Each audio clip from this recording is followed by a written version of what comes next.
some for fun, and they are on the way.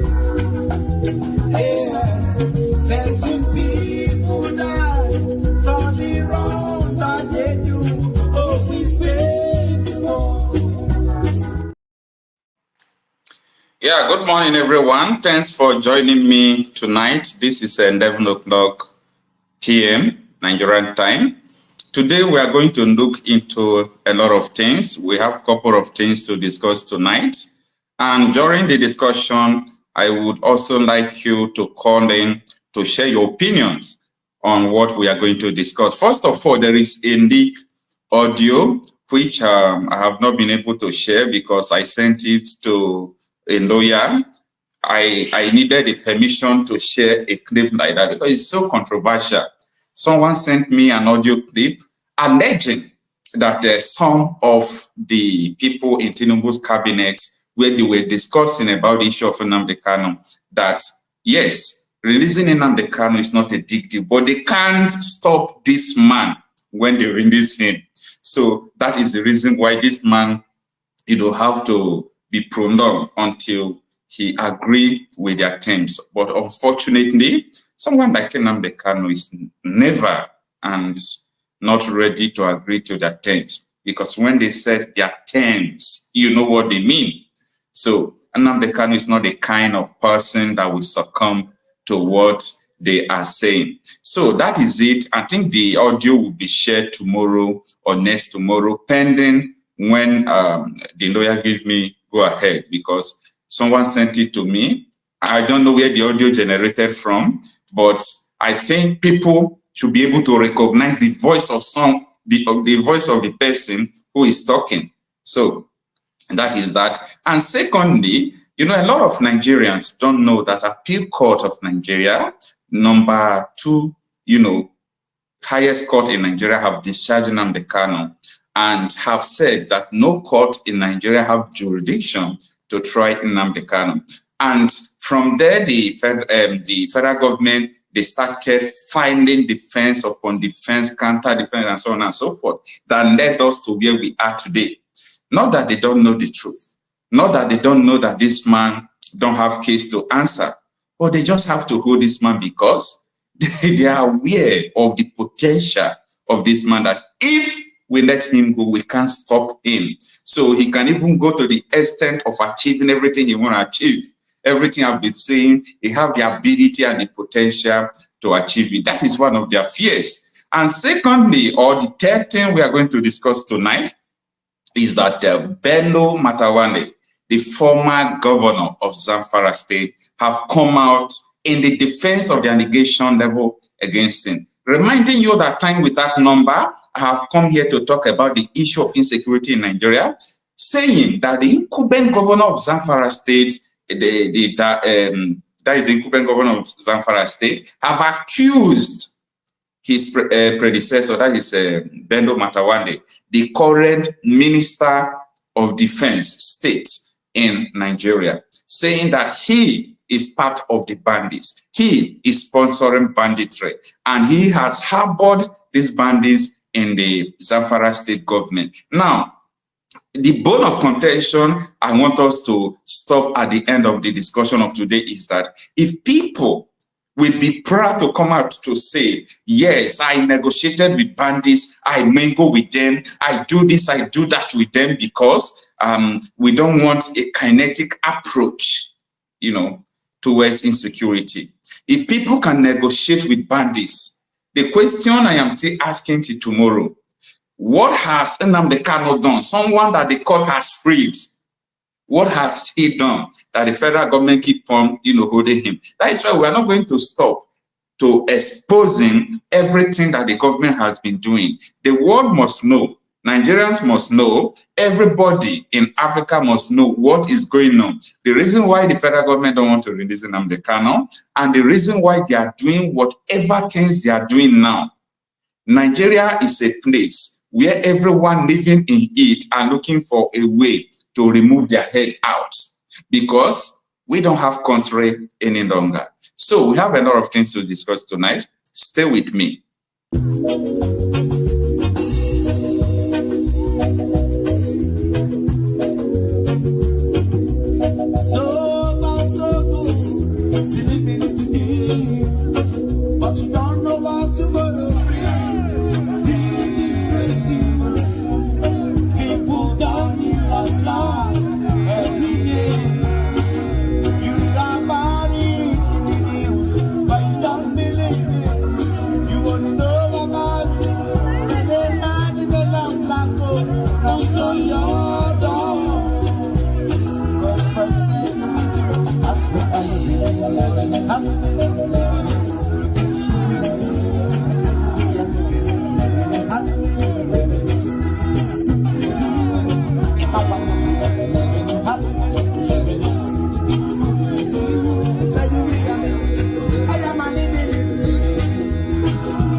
Yes, indeed, we are living in a crazy world. Now, before we go into the details of these listed topics I have told you earlier, I want to ask some necessary questions because I want to know what the Southeastern governors, the Southeastern politicians, some time ago, there about 2 to 3 months ago, there were some people who were playing politics with the detention of Nnamdi Kanu. Today, you will hear that one House of Rep member went to visit Buhari, that he want Buhari to forgive Nnamdi Kanu. Tomorrow, you will hear another news that the whole Southeast governors, that they gathered because they want to meet Tinubu, they want to ask Tinubu to release Nnamdi Kanu. Next tomorrow, you will hear that the Southeast senators, that they went to the Asoro. The question is, what are they, or what were they going there to discuss? Were they going there to tell the federal government not to release this great guy? Because people don't like asking the necessary question. If you see the way these people were going, they were going every minute on the whole social media, they were doing as if, oh, these people, they were trying to, they really have Nnamdi Kanu at heart and they want to stop everything that is going on illegally. But at the end, we have come to realize that all their movement have not yielded result at all. What is going on? All their movements have not yielded result.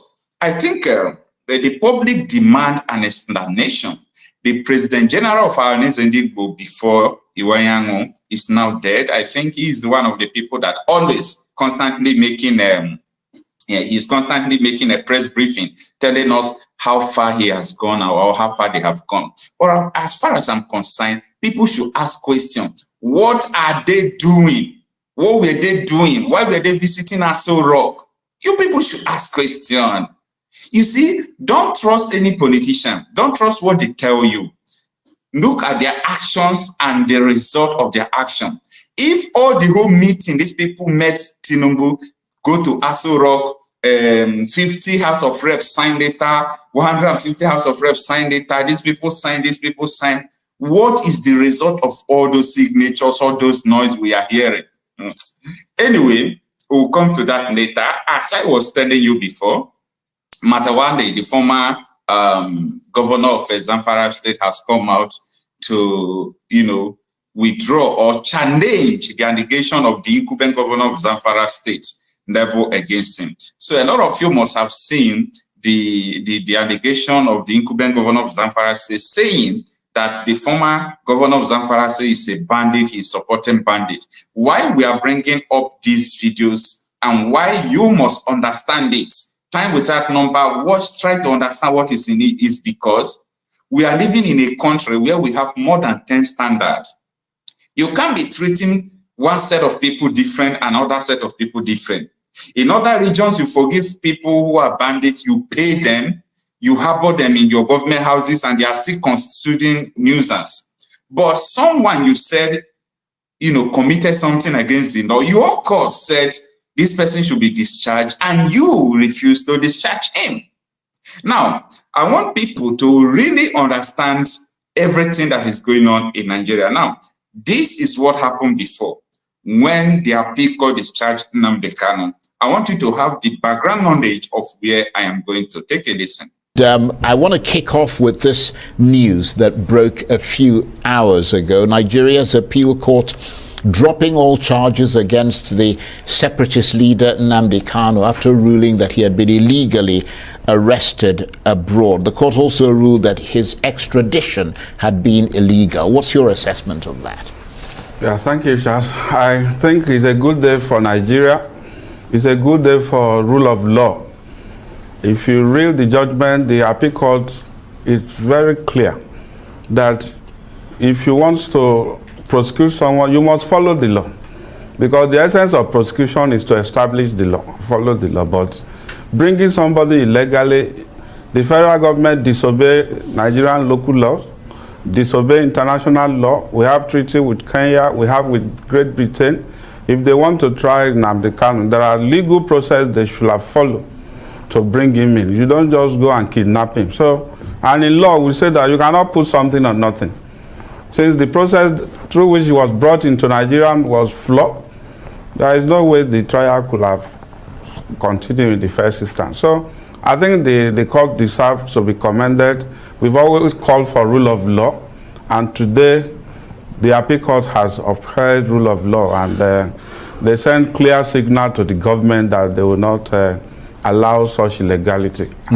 But if they want to obey the rule of law, I think they should free him. They should heed the warning of the judges. It's very, I mean, it's quite interesting. They just come short of calling out the Attorney General of the Federation. That as the first chief law officer of the nation, he is in a better position to advise the government that you don't do that. You don't just go, and we are not in a banana republic. That is the message. And if they are still going to go to Supreme Court and believing that what they did is wrong, that would be a shame, really. But will they still hold him if they go to the Supreme? I mean, given today's judgment, is he likely to be freed and then, you know, be sort of asked to return to court, or will he still be held if they appeal against this? Well, from my experience as correspondent who had seen the court for long, I know the tactics employed by law enforcement agency. They want to hold him while they are appealing, even though there is no order of court that said they should. Because ordinarily, like we see in the case of ASU and the federal government, they will need to apply for stay of execution of that judgment while they are on appeal.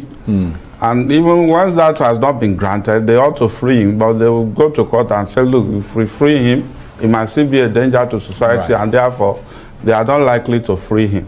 But like Prof said, I think it's a political issue, and I think this judgment provides both the agitator and the government an opportunity to politically resolve this matter.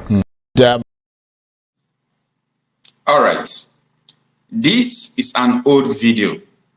This video is how the Arise News analyzed the Court of Appeal freeing Nnamdi Kanu some years ago. That was 3 years ago. I don't know.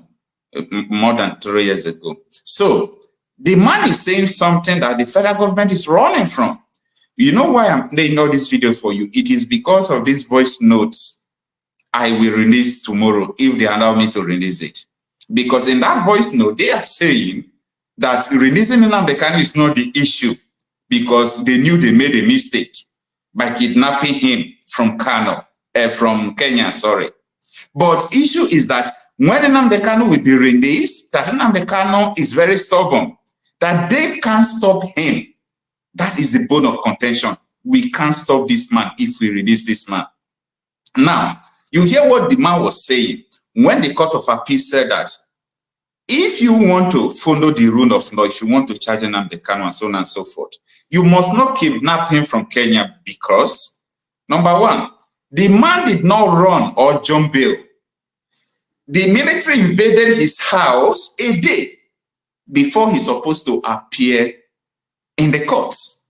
So that was where every issue started. It is important people know what happened before. Not that a lot of people are on social media saying what they don't know. Nnamdi Kanu has never run away from judgment. He was in Abia State. He was waiting for the judgment day before the military invaded his house.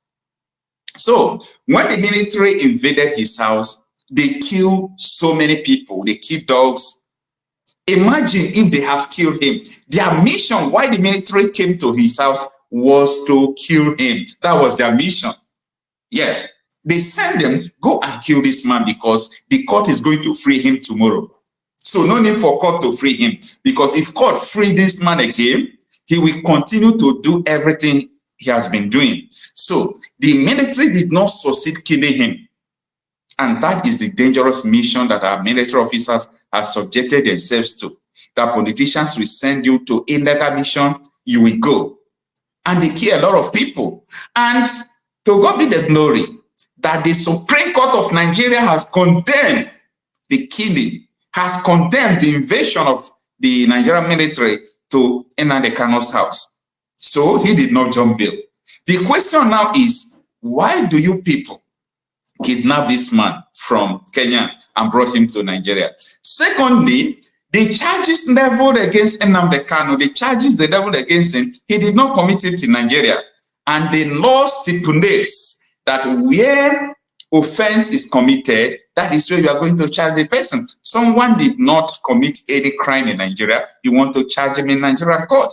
And that was why Nnamdi Kanu was insisting that it's not me, Nnamdi Kanu. You can try it with another person, but you can't try it with me. He said, I have been here for almost 4 years. Staying the next 1 year will not kill me.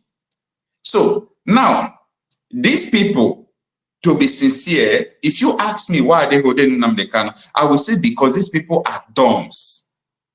Because you can't do something without a purpose. It seems they are doing it without a purpose, because if you said you are holding him because he was constituting insecurity in the South, since you hold him, did insecurity stop? Absolutely no.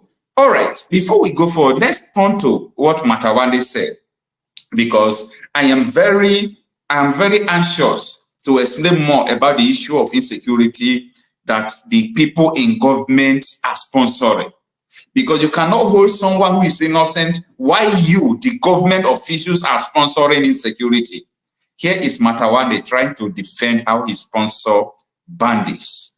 Don't forget that the incumbent governor of Zamfara State has come to the national television to accuse that this man not just sponsoring bandits, but he is a bandit. Take a listen. Let me tell you, yes, I initiated the reconciliation dialogue, because when I became a governor, I look at the scenario, what is happening. Why bandits are killing people in Zamfara State?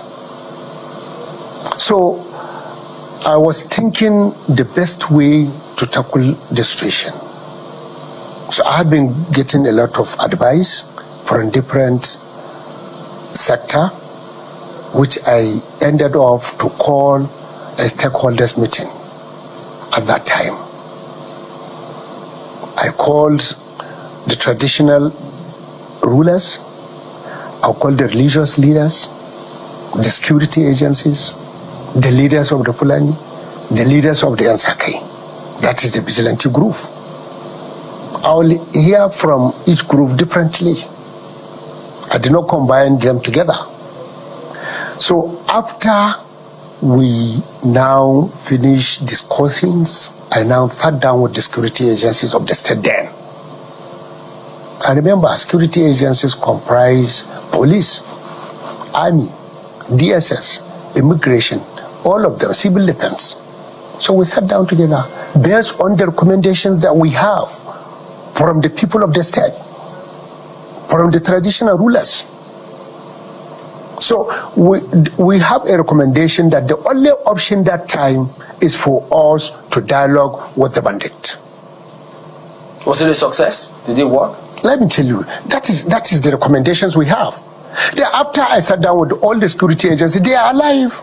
We have the some of the CPs, they rose to the rank. Now, this is the issue, this is the problem. You see, he sat down with the security agencies, according to him, and they asked him to go and dialogue with the bandits, with the terrorists who are terrorizing, go and dialogue with the terrorists. But the question I am asking is this. If you went and dialogue with the terrorists, what happened when they asked you people, go and dialogue with IPOB, go and dialogue with people who are agitating, go and conduct a referendum, go and do this, go and do that.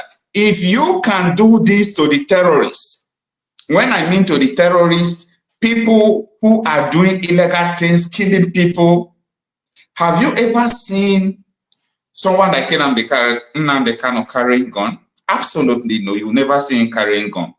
And a lot of Nigerians, I want them to start thinking. Because if you think very well and understand the situation of things, you will know that these people, they have risen above the way we are seeing today before they started agitating.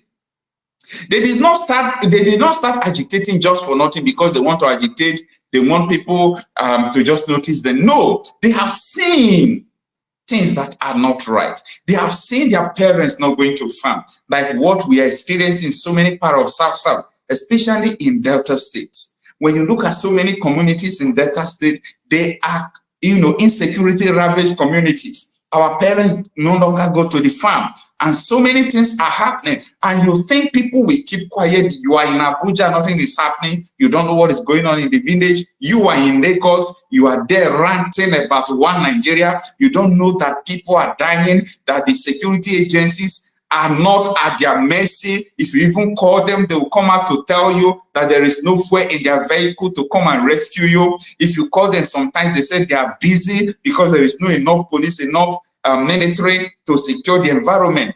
Just yesterday, the chief defense staff, what is it called, CDS, Musa, was saying that Nigeria is in the shortage, that there is no how Nigerian military can secure Nigeria. That confirms what T.Y. Danjuma said. If CDS is telling you that Nigerian military don't have the capacity to secure Nigeria, know that we are doomed. Know that we are doomed, because these people, T.Y. Danjuma said, they are colluding with the terrorists. And if you have hope on these people, all of you will die one after the other. That was what General T.Y. Danjuma said.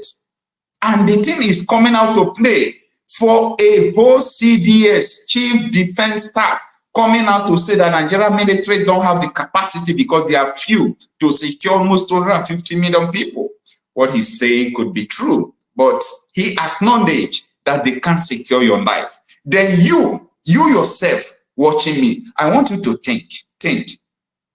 Have you seen a country where a military will come out and say, we don't have capacity to secure you, when the primary responsibility of every government is to secure lives and property of the people? Nigerians are no reasoning at all. Nigeria don't know what is coming. And you know the worst thing, people don't want to enter into military, into police. People don't want to enter because they feel that if they enter, they can't fight Boko Haram with that kind of ammunition. And most of the Boko Harams are in the soldier giving them information. Everything is just mixed up. Nigeria is just jaga is even on understatement. Some people will say zoo. And for me, I say zoo is understatement because zoo is an organized place. But Nigeria is not an organized place. And anyone that this insecurity has not been affecting, the person will keep on ranting. The person will keep on defending the state of the nation without finding out what other people from the rural communities where the news will not reach, where all this national mainstream media we have in Nigeria, they cannot report what is going on from those villages. That is the situation we find ourselves today. And it's so pathetic. We cannot continue like this. This nonsense must stop. And it must stop, not because the government is going to do anything, because the injustice will continue if you allow it to continue. And the time has come. Everybody has the right to defend themselves. Time without number. I said this. I said, you have the right to live. How come? Yesterday, there were two persons who were traveling from one place to the other, and unfortunately, they encountered these terrorists on the road, and they shot at them. Mercifully, those people, they have Odeshi. Yes, they have it. They shot them, it did not enter. And I told you people that every Nigeria is on a death row. Read my lips. Every Nigeria is on a death row. You don't know when you are going to die. You don't know when this death is going to meet you. You don't know anything that is going on. Every Nigeria is on a death row. You can just come out anywhere, they will shoot you. That is the extent of the insecurity in this country. And you think it's a child's play? And you think nobody could even, talk about it. If you talk about it, you become a very bad person. They call you, you are not patriotic. And sometimes I ask questions, do you know the meaning of patriotism? Patriotism to the detriment of the masses? Patriotism to the killing of your people. You want to be patriotic and your people are dying? There is no nation without people. So if you want to trade people's life because you want to keep a nation, it is better we stop the nation to save lives. If there is no people, there will not be nation. There were people before Nigeria. My father was before Nigeria. My great-grandfather was before Nigeria. So if Nigeria will continue to kill people, it is time for people to put on their thinking cap. Why should we allow, what baffles me is that these people are poor people. All these farmers are poor people. All these villagers, they are poor people. And, all these terrorists will take their vulnerability because they don't have ammunition to fire back. They don't have security guiding them. They will go and sack villages, causing havoc everywhere. Go to Kaduna, they will sack communities, and there is nobody to talk about it. These are people's communities, and nobody's talking about it. If you talk, they say you are not patriotic. And this is what so many people who have been agitating, to separate from this entity saw very long time ago. They said, instead of us to die, let us defend our lives. Let us save our life. Self-defense is not a crime.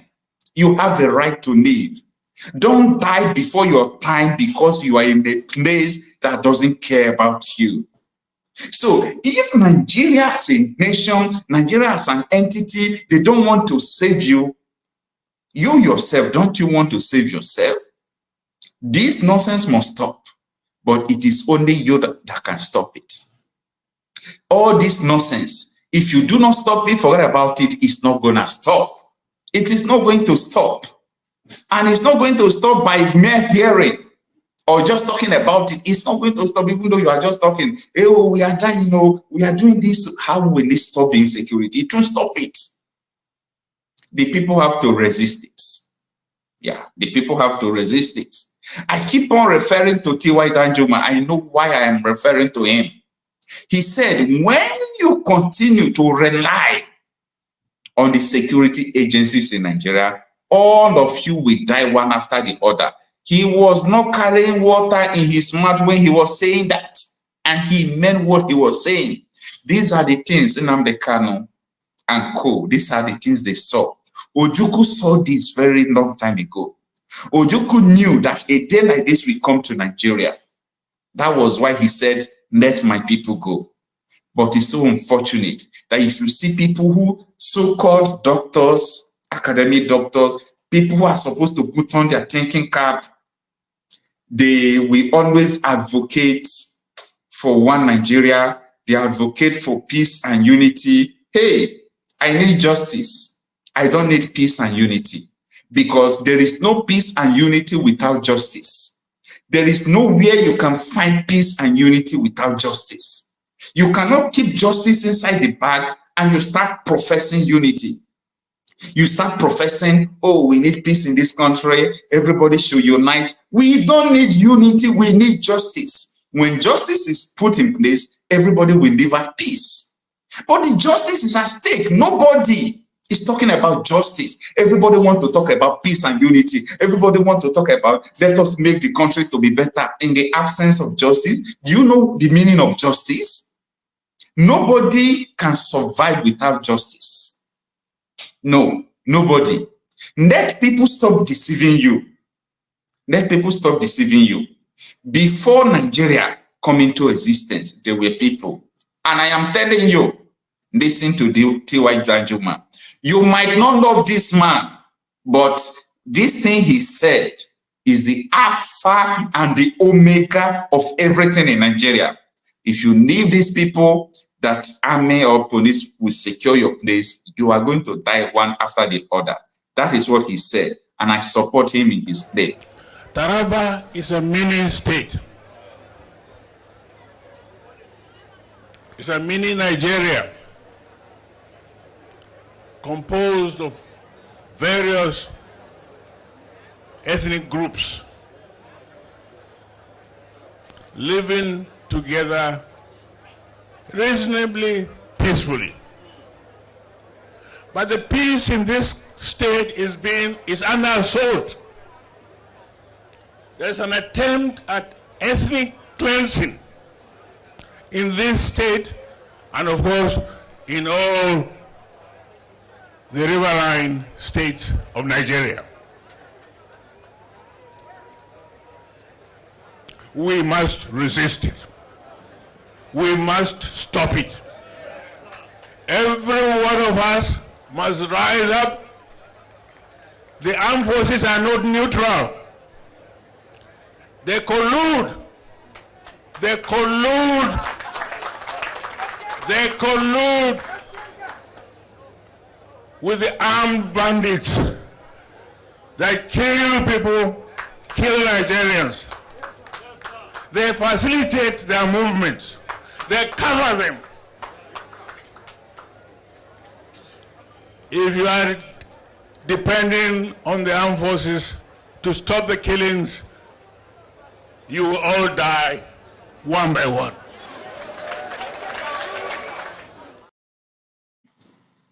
If you are dependent on the armed forces to stop the insecurity, you will all die one by one. Yeah. If you did not hear that, let me repeat it. If you are waiting for the armed forces to stop insecurity, you will all die one by one. That was from, #1 military officer in Nigeria before. They knew what is going on. These people understand what is going on. It is only you that fails to understand what is going on in Nigeria. You fail to understand. And what he said, is it not happening up to today? It is happening. That is what is happening. And nobody is just ready to challenge the status quo. If anybody asks you that he don't know what Nnamdi Kanu and co are looking for, play this video for them. Tell them that they should listen to the former Minister of Defense. They should listen to former #1 military officer in Nigeria. They should listen to him. He said the military, the armed forces are colluding. And maybe your people don't try to think about the statement he made. The word colluding, they are working hand to hand. They are collaborating. Have you ever seen a country that their security agencies will collaborate with the bandits? Oh, we should put on our thinking cap now. Have you ever seen a country where their security agencies are collaborating with the terrorists to kill their own people? There is no country anymore. If nobody will say it, I will say it. There is no country anymore. And everything this man said, I have their proofs. If I begin to do it as a documentary for you, it will be up to 3 hours. Just last week here, let me screenshot this thing and let me play it for you. Just listen at this. Just last week here, a military officer, I saw where they were flogging him. What did he do? He was stealing the magazine. He was stealing, what is it called? Bundes, the soldier uniform. He was selling it to terrorists, to the bandits. And this person happens to be a repentant Boko Haram member. Nigeria is in trouble. Nigeria is in big trouble. It is you that don't know. Look at what I'm saying. It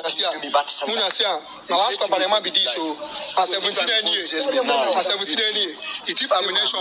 Oh, but talk waiting. It's still my ammunition. That one not one. It's still my SF clothes. That one not one. It's still my fragmented jacket. Muna siya mo na 17 any like this now. You say 4 magazine. This thing by you. 4 magazine. 4 magazine 9. You want talk to all of us. If I'm no forward. If I'm no forward. And same unit. So the same 35 battalion. One of us. All of us. 35 battalion. We don't lose guard. See under 8 div. See mo. Senior man, last call for the Nigerian army. If army don't do anything. What is it for you? Na magazine. It is your magazine. Yes, so it is your magazine. 30 rounds. 30 rounds. Go there. They are mountain inside jacket. You go sell and go give bandits. See, you go sell and go give bandits. And now follow soldier. We go think say now follow soldier. We know say na enemy where you. See, issue. They don't lose guard. Now so they don't lose guard. Let me stop the video because of the brutality there, so that it will not be against the YouTube community guideline. But I believe you hear what the guy said, okay? I believe you understand what the guy said. Now, the military officer, he's not a military officer, he's a repentant Boko Haram. He was inducted into the military because he repented, a terrorist. Did he stop terrorizing? Absolutely no. What happened? He was stealing bullets from their fellow military who are original army officers, because we have original army officers and fake. We have terrorist army officers and we have original army officers. So the fake army officer was stealing from original army officer to go and sell it to the terrorists, to the bandits, to attack back at the military and civilians. This is your country. Yeah. You now see the connecting of the dots between what this man, T.Y. Danjuma, said and what you are seeing here. This is just a little. I have a lot of videos of complicity of the military officers in Nigeria. You just see, you just watch how a military officer was stealing ammunition, life ammunition, selling it to the banditry. And Nigerians are not asking questions. And they think, oh, everything will just be going like this. We are in a big trouble. And someone like Nnamdi Kanu saw this. He saw it coming and he told us that, look at, there is a danger ahead, that they should conduct a referendum. That was what he said. That is just his crime. Conduct a referendum, because what is coming? There is danger coming. Because the soldiers are colluding with the terrorists to wipe our people away. They are the terrorists killing people. You just watch it there. You just watch it. You know, when we are talking sometimes, people think, oh, these people are not patriotic. I repeat this time without number. Anybody that tells you that keeping Nigeria one is patriotism, the person is a demon. Because the person have never tested what is going on in Nigeria. May what is happening in the villages where our parents are being kidnapped, killed, raped, they are not going to farm, may it happen to that person and their family. Because some people don't want to understand what is going on at all. Some people don't want to understand the pains of people. That you have your own ancestral land, your farmland, you paid money to cultivate it, you have palm plantation, you cultivated it, you did everything that you could do, but at the end, you were unable to go and harvest it because some unlawful elements, some infidels are in your farm. They are in your bushes, you can't eat. And someone there is telling you, no, we have to build this nation. He's there in Abuja eating the money that belongs to you. The Nigerian people must rise up. Nobody can save you. Nobody. When I mean nobody, nobody. Nobody, including your pastors, including your imams, including your traditional rulers. It is only you that can save yourself. Unfortunately, we are in a jungle of justice. This is a jungle, and the jungle is getting matured. You know why I said the jungle is getting matured? The jungle has not finished maturing. When the jungle go mature finish, they're not the third person. Nobody will come out to tell you that, oh, Nigeria is gone, oh, things are going on. Oh. When this jungle that APC have prepared, when the jungle matured, I told you people before, Cotonou will become a safe haven to so many people. Ghana will become a safe haven to so many people. You know why? How can military collude with the bandits just to kill people? It's not happening anywhere in the world. No matter how corrupt the nation could be. The other day, I was telling you people how the Ministry of Aviation auctioned the combat helicopter that they bought to combat terrorists, to combat banditry. And they saw that the ability of this helicopter could wipe them away. They sold it. They put it for sale. Oh my goodness. Nigeria is in a big trouble. Anyway, my dear viewers, thanks for joining me this evening. We are going to open our line. You know, this is a public opinion platform where you come to say your mind, you talk about what is going on in your area, and you also react to what we have discussed so far. So you can use this WhatsApp number on the screen to call me. I'm just opening the line now so that you can speak to us. We are going to also allow people to come in the stream. There is a link I put there. There is a link I put. If you want to come on the stream and let us hear from you, you can just come to the stream over there. So let's have our first caller. Hello. You can off your YouTube there so that we can hear from you. Good morning. Can you hear me? Yes, good morning, Brother Okocha. How are you? Fine, fine, fine. Thanks for joining me tonight. Yes. Okay, so your name and where you are calling from as usual, so that people hearing from you, we know whom you are and where you are calling from. Yeah, my name is Chris. I'm calling from London. Chris from London. Thank you so much for joining our popular friends. Yes. Thank you so much for joining. All right, talk to us. Yeah, so obviously I just came in now and I said let me quickly call. So I don't know what exactly is the main topic, but I have various contributions to make. So okay. Yeah. So okay, the thing is what you are saying, you are doing a great job, and you are honesty, yeah. Sometimes this English word says now your truthfulness and your honesty is what admiring. You just hit the nail, you stay on you don't paint words, you don't try to please anybody, you say like it is. So that is what I appreciate the most, because anybody that has that is the humanity, the goodness in them, man or woman, and in my estimation, in my observation, anybody that is not an agent of Satan and is promoting one Nigeria, giving what Nigeria is, giving the history and what is happening and what is continuing, I tell you, it doesn't get any darker than that, because everything about Nigeria is pure evil. There's no other way you can look at it. From the news of the Bobrisky which we are hearing now, the people at the top of the power, to the defense minister, who is a bandit, a terrorist himself, to even Shetima the Fight, one of the co-founders of Boko Haram. I was watching him today at the United Nations conference in America. And Shetima was preaching and saying that Palestinians deserve freedom, that their self-determination is an inalienable right of every human being.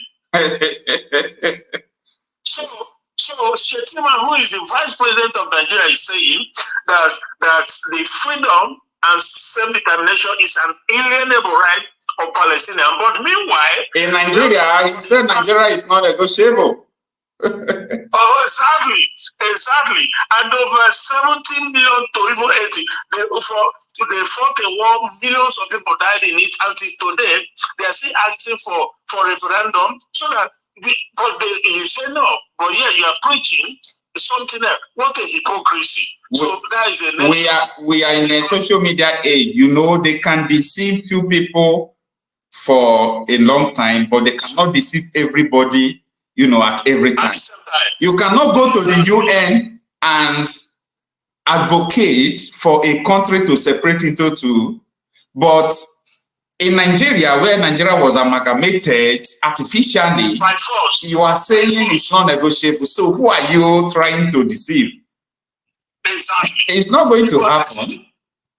Exactly. So you see how shameless these people can be, that for more than 100 years now, this country called Nigeria was forcefully amalgamated with the force of harm. The people never have any chance. They never give them, till this day, any chance in the form of referendum to decide if they want to be in Nigeria or not. No, they just say you must remain in Nigeria, you must be in Nigeria, put a gun on your head. If you don't say you want referendum, they kill you, they kidnap you. If you saw you want separate, you say wahala.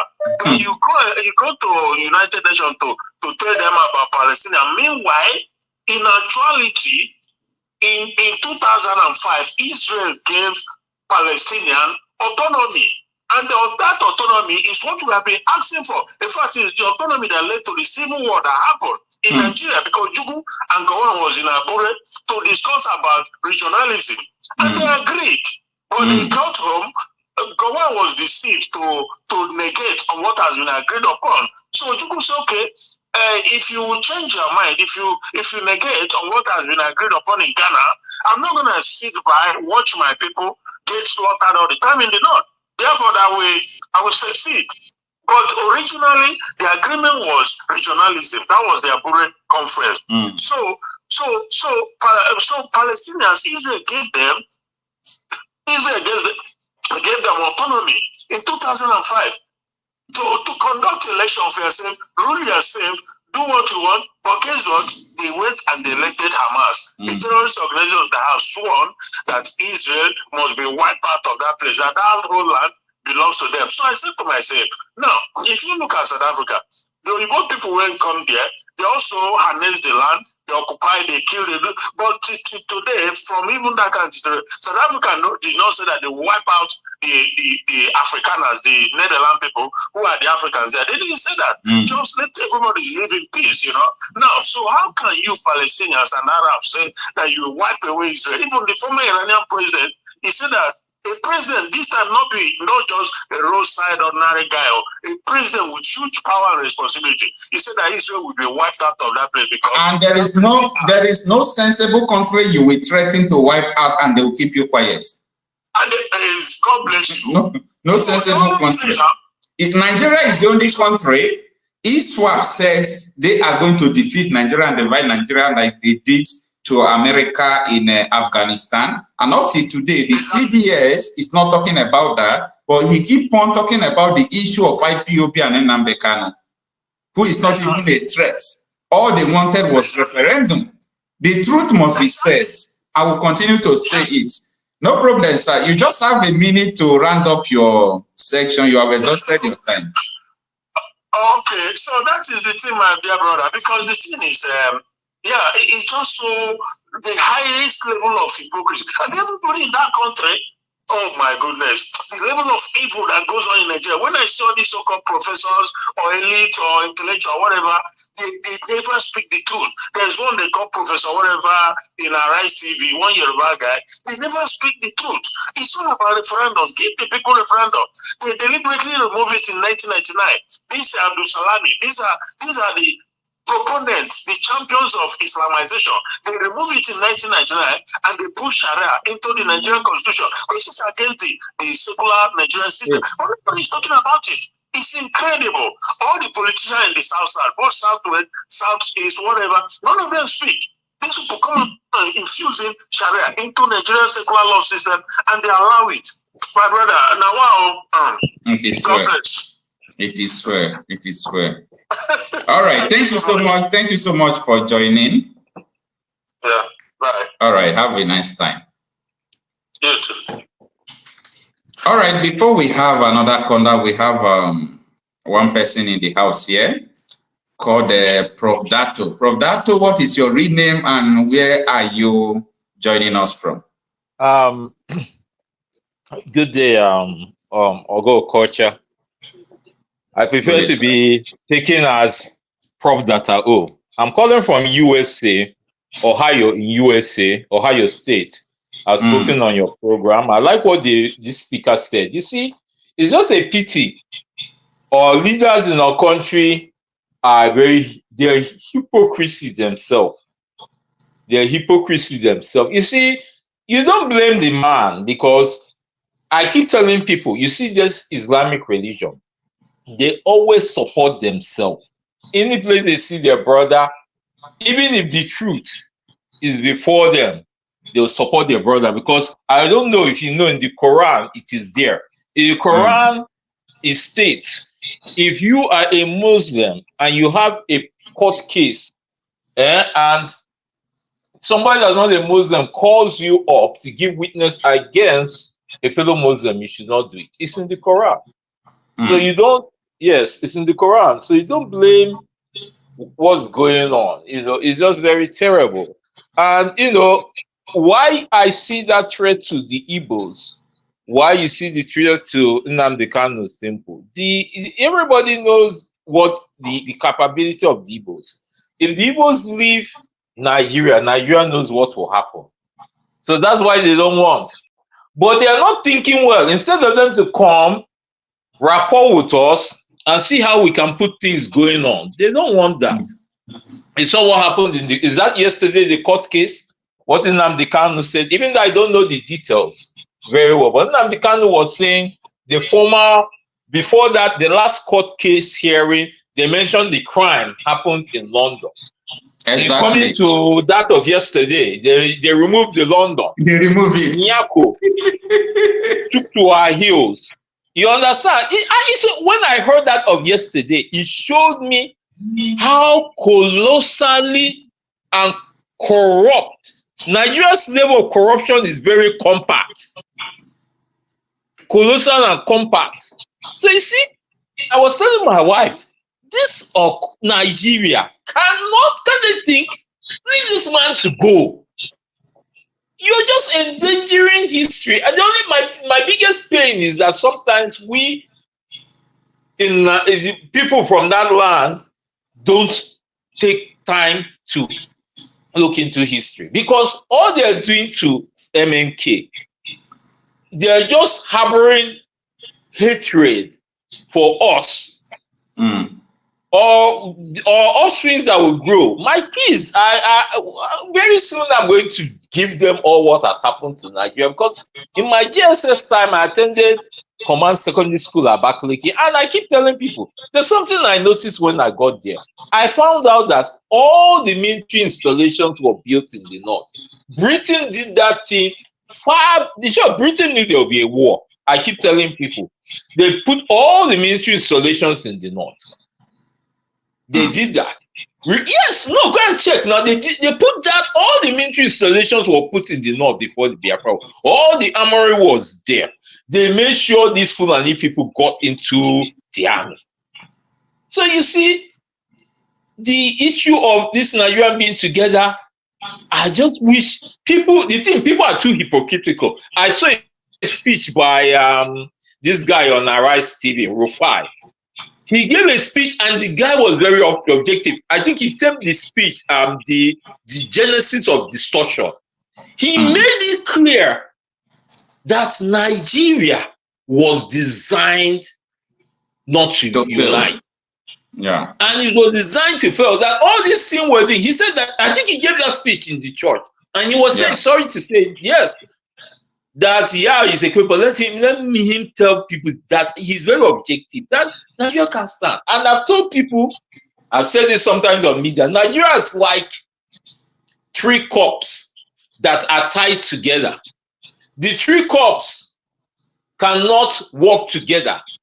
Now the three cups get disrupted. The rope breaks. Nigerian government will get the rope, tie it back. The rope will break. They'll get the rope, tie it back. You know that rope continues breaking. It becomes shorter, my brother.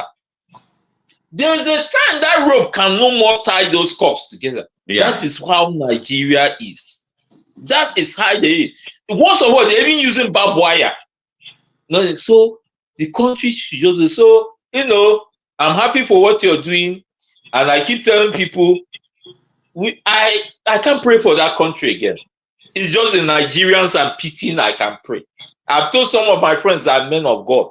I said, I can't pray for Nigeria. I know the Bible says pray for. I can't.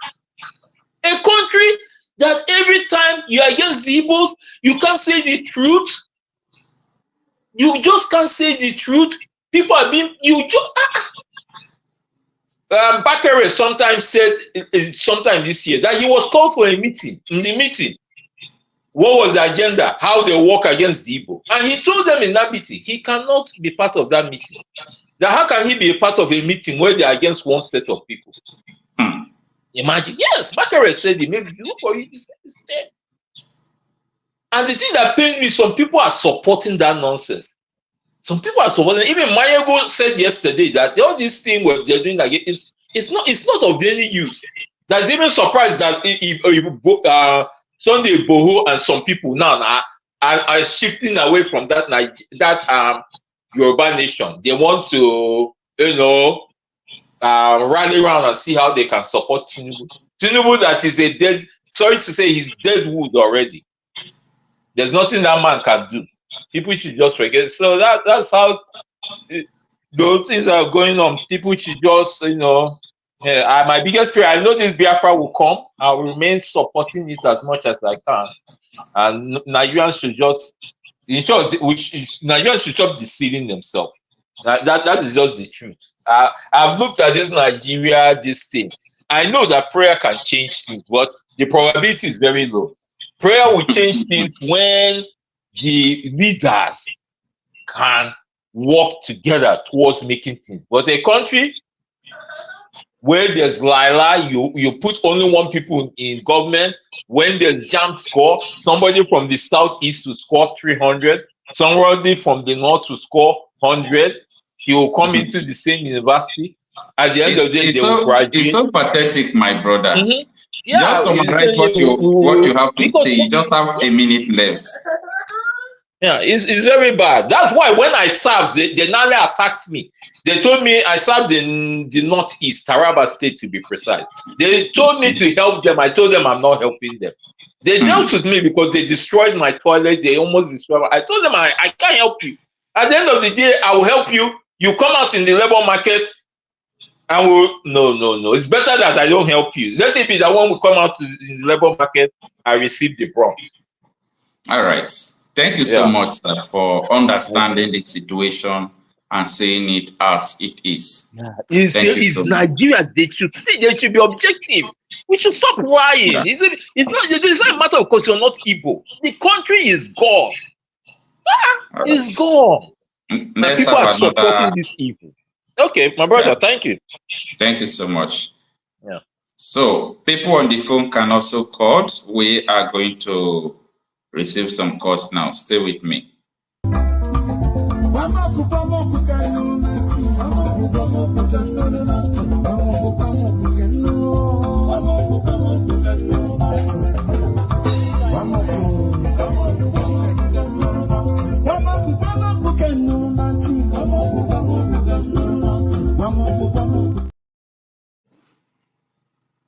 All right, let's have a caller. Hello, sir.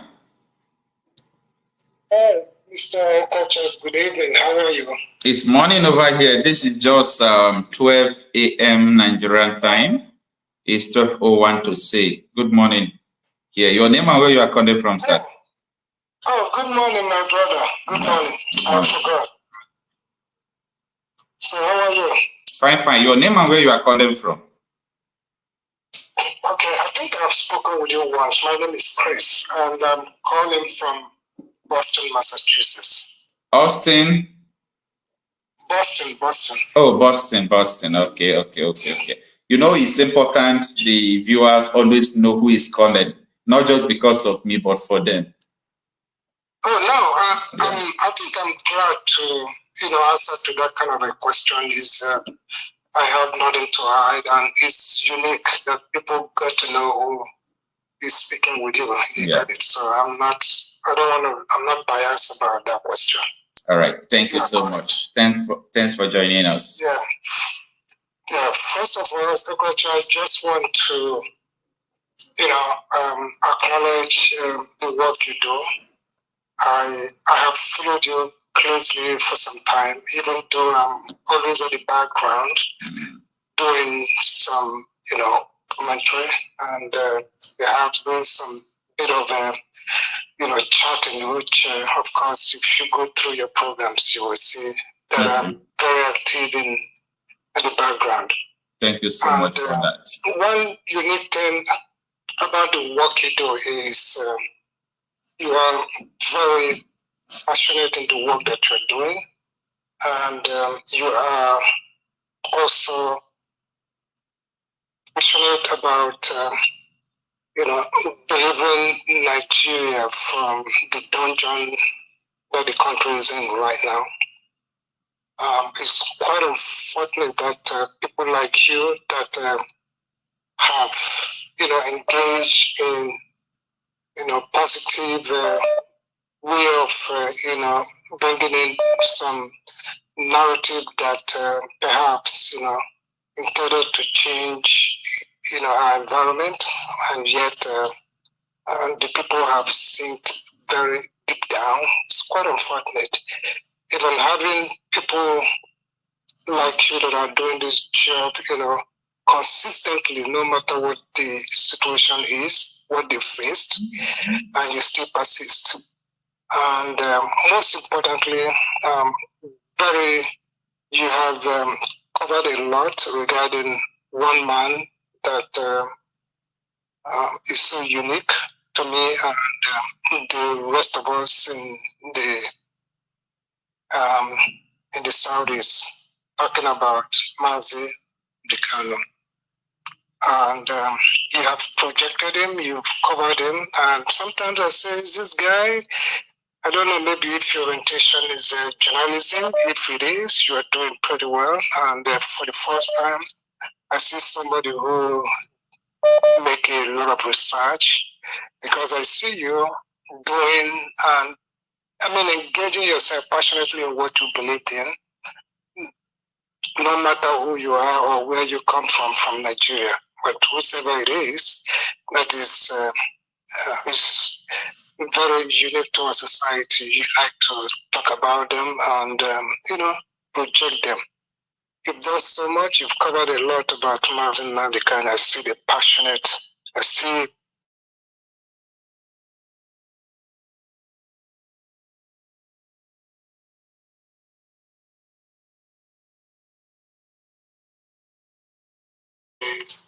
Saudis, but almost all indigenous people in that country. Even though that Nigeria is afraid to let its people go, my people go, but Nigeria do not know that the smaller we go, the better for that country, and the better for every small unit to do well and have a better relationship. So the disintegration is not a bad thing. It's rather will help to enhance every indigenous people in that country. So what I briefly want to talk about tonight is about the episode of yesterday. Just the echoes of what I tend to say is echoes of leadership. How Nnamdi Kanu defense eliminates the parts of indigenous people of Biafra's future. Yesterday, I think, like you rightly, made in your broadcast, that many people began to know him more as he self-defense himself in the court.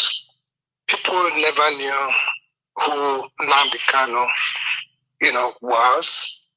They have always believed in the Okocha, the stories of the Nigerian government. And they have always projected him as a terrorist, and everybody seems to believe. But little do they know that he is not just an ordinary person, but quite an extraordinary individual. So I'm glad that he's my leader. You can see that in a world where leadership often, comes under scrutiny. The story of Nnamdi Kanu's recent, court appearance, you can see that he stand out as, a beacon of resilience and conviction. Yesterday proved it. Look at him.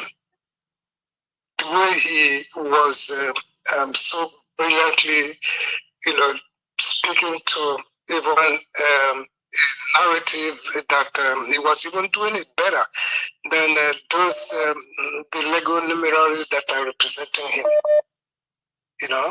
As a leader of indigenous people of Biafra, I think Kanu is very passionate yesterday in his self-defense. No doubt about defense, that. Okay, sir. And it's not only what he showcased, but his unwavering commitment to his cause.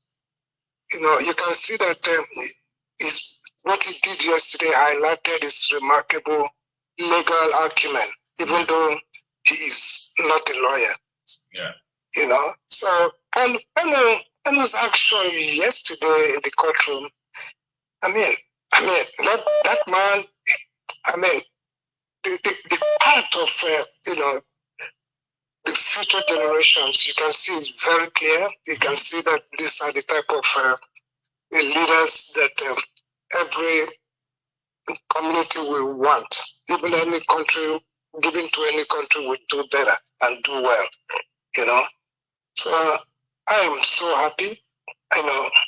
I'm so happy about his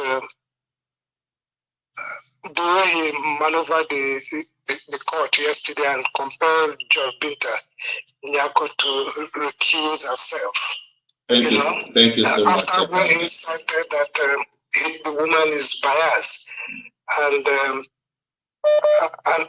he also perceived that she has no regard for rule of law, because there was something she's supposed to have done after the Supreme Court decision, and yet she allowed herself to be dilly-dangling. Yeah. Thinking that is doing it in favor of the federal government that have used her. But unfortunately, you can see it's in a good time like this that Nnamdi Kanu decided to tell him who he is and who the people that is fighting for, how we are.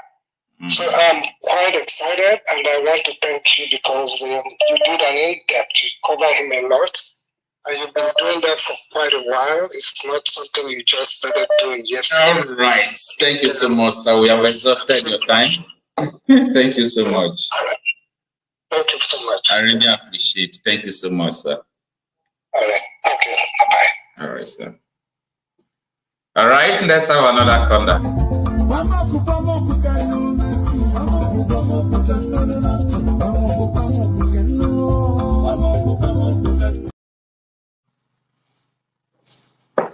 All right, good morning.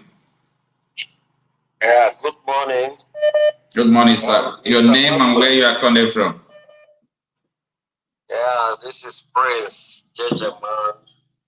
I'm calling from United Kingdom. Prince Jejeman from United Kingdom. Thanks for joining us. Thank you much. All right. You are doing a great job. Thank you. Your exposition is extraordinary, brother. Thank you so much. I want you to keep it up. Our people are proud of you. And not only our people, everybody who is a lover of freedom is proud of you. Yeah, I am an IPOB member, and we are very, very proud of our leader, Nnamdi Kanu. Nigeria is not prosecuting him. They are persecuting him, and they are persecuting the whole Igbo race. And one thing we want to assure them is that if you're gonna take 1,000 years for us to have our freedom, we will continue to strive with them as long as they don't want us to live. We are not asking much in Nigeria. All we need is an equal right and justice. Yeah. Equity. This is what we are asking of in Nigeria. And that was what I was saying earlier. I said, for me, I don't want peace, I don't want unity, I want justice. Because in the presence of justice, it will breed unity, it will breed peace. But when you remove justice and start chasing unity and you begin to chase peace, it means like you are chasing what does not exist, because in the absence of justice, there is no peace and unity, and that is it. My brother, you see, the thing is that one thing that they don't know is that when you don't want peace, when you don't want justice and equal right, you know, it's like one sowing a seed of corruption. When you sow a seed of corruption, with time, with years, what is going to germinate to you is a disaster. Okay, and that's what Nigeria is facing today. You know, you cannot sow corruption or sow cassava and you reap cocoyam. At all. So if you sow corruption, definitely you will reap disaster. And the thing is that they don't know is that what goes around comes around. Okay? If you think that you are an oppressor, that you are oppressing others, at the end of the day, that environment where you are, it will also welcome you. I was looking at Shetima when he was going out for his UN this time. I saw the kind of security around him. Even the president of America. I've not gone on the entourage of that kind of security. I was wondering. You understand? Is it not a prison, an open prison? You know? And it's laughable, honestly, what the kind of what they're exhibiting in that country. You see, my brother, I want to pinpoint something that people should look at. You know, during COVID, when we had COVID, there was something going on there then that was discovered, but Nigerian government suppressed it. Nigerian pressed. They behave as if they didn't see it. No one interrogated it. You know, Nnamdi Kanu was advising them in the court to be interrogating vital things that are happening, especially concerning the court case. You know, during COVID, Dangote trailer was seen, not one, not two, not three, severally transporting Fulani herdsmen, terrorists, because these people there were in the trailers with arms. Arms and ammunition were found. Okay? Now, why am I pointing a flashlight there is this? Today, they have a refinery in the southwest. Okay? You know, Nnamdi Kanu told them that some time ago that Ashabab is already in the south, inside west. You know, they don't, nobody interrogated it. They are playing propaganda. You know, to me, what I'm seeing, you see that because it's very, very awful to say that there's only one man in the whole Nigeria that is, the whole Nigeria is at mercy of him for them to have fuel, to fuel their cars and everything. Even the federal government is at the mercy. The other day I heard him, he was saying that the federal government wants him to give them products. They should come and they will negotiate and they have to leave something to get something. Do you understand? And it's the same refinery that we are told that Nigeria have how many percentage stake in it? About 20% in it. Yeah, 20%. Today it has gone down to 7%. And it was like the Nigeria almost as alleged, Nigeria supported everything concerning those the building of that refinery. Oh yes. You understand? Yeah. You just have 1 minute left. Okay.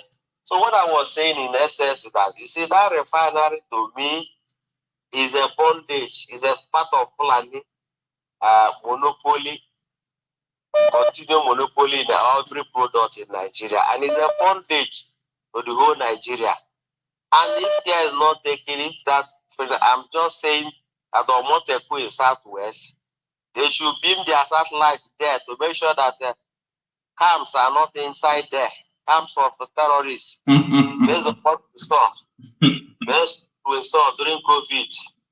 Okay, because the Atlantic Ocean capturing, they have planted it in the southwest. They believe that once they capture southwest, they will not come down to southeast. As Danjuma said, let me round up.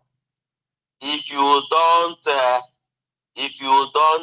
protect yourself, they will kill you all. Unfortunately, the army of Nigeria today is now polluted with terrorists that they call repentant Boko Haram, that they call repentant terrorists. Okay, and that's the reason why they are facilitating the Fulani herdsmen terrorists and Boko Haram in the bush, killing the Biafrans and every Nigerians. So the only solution today is that everybody must ready to have their own nation, no matter how small it is, and you will not govern yourself according to your own tribes and your own understanding. How will I put it? All right, I understand. So that's my submission, my brother. You know, Nigeria is gone. Nigeria is gone completely. They just release our leader, Nnamdi Kanu. You know, and they give us a date of referendum. IPOB is asking for referendum. We don't have war. We only have ESN as a security to protect our people from the Fulani herdsmen, terrorists that are killing us. Okay, the only people that have army are the double agents in Finland, who is working with hand in hand with the Nigerian government. You have exhausted your time, sir, so that another person can call again. Thank you, my brother. Let me.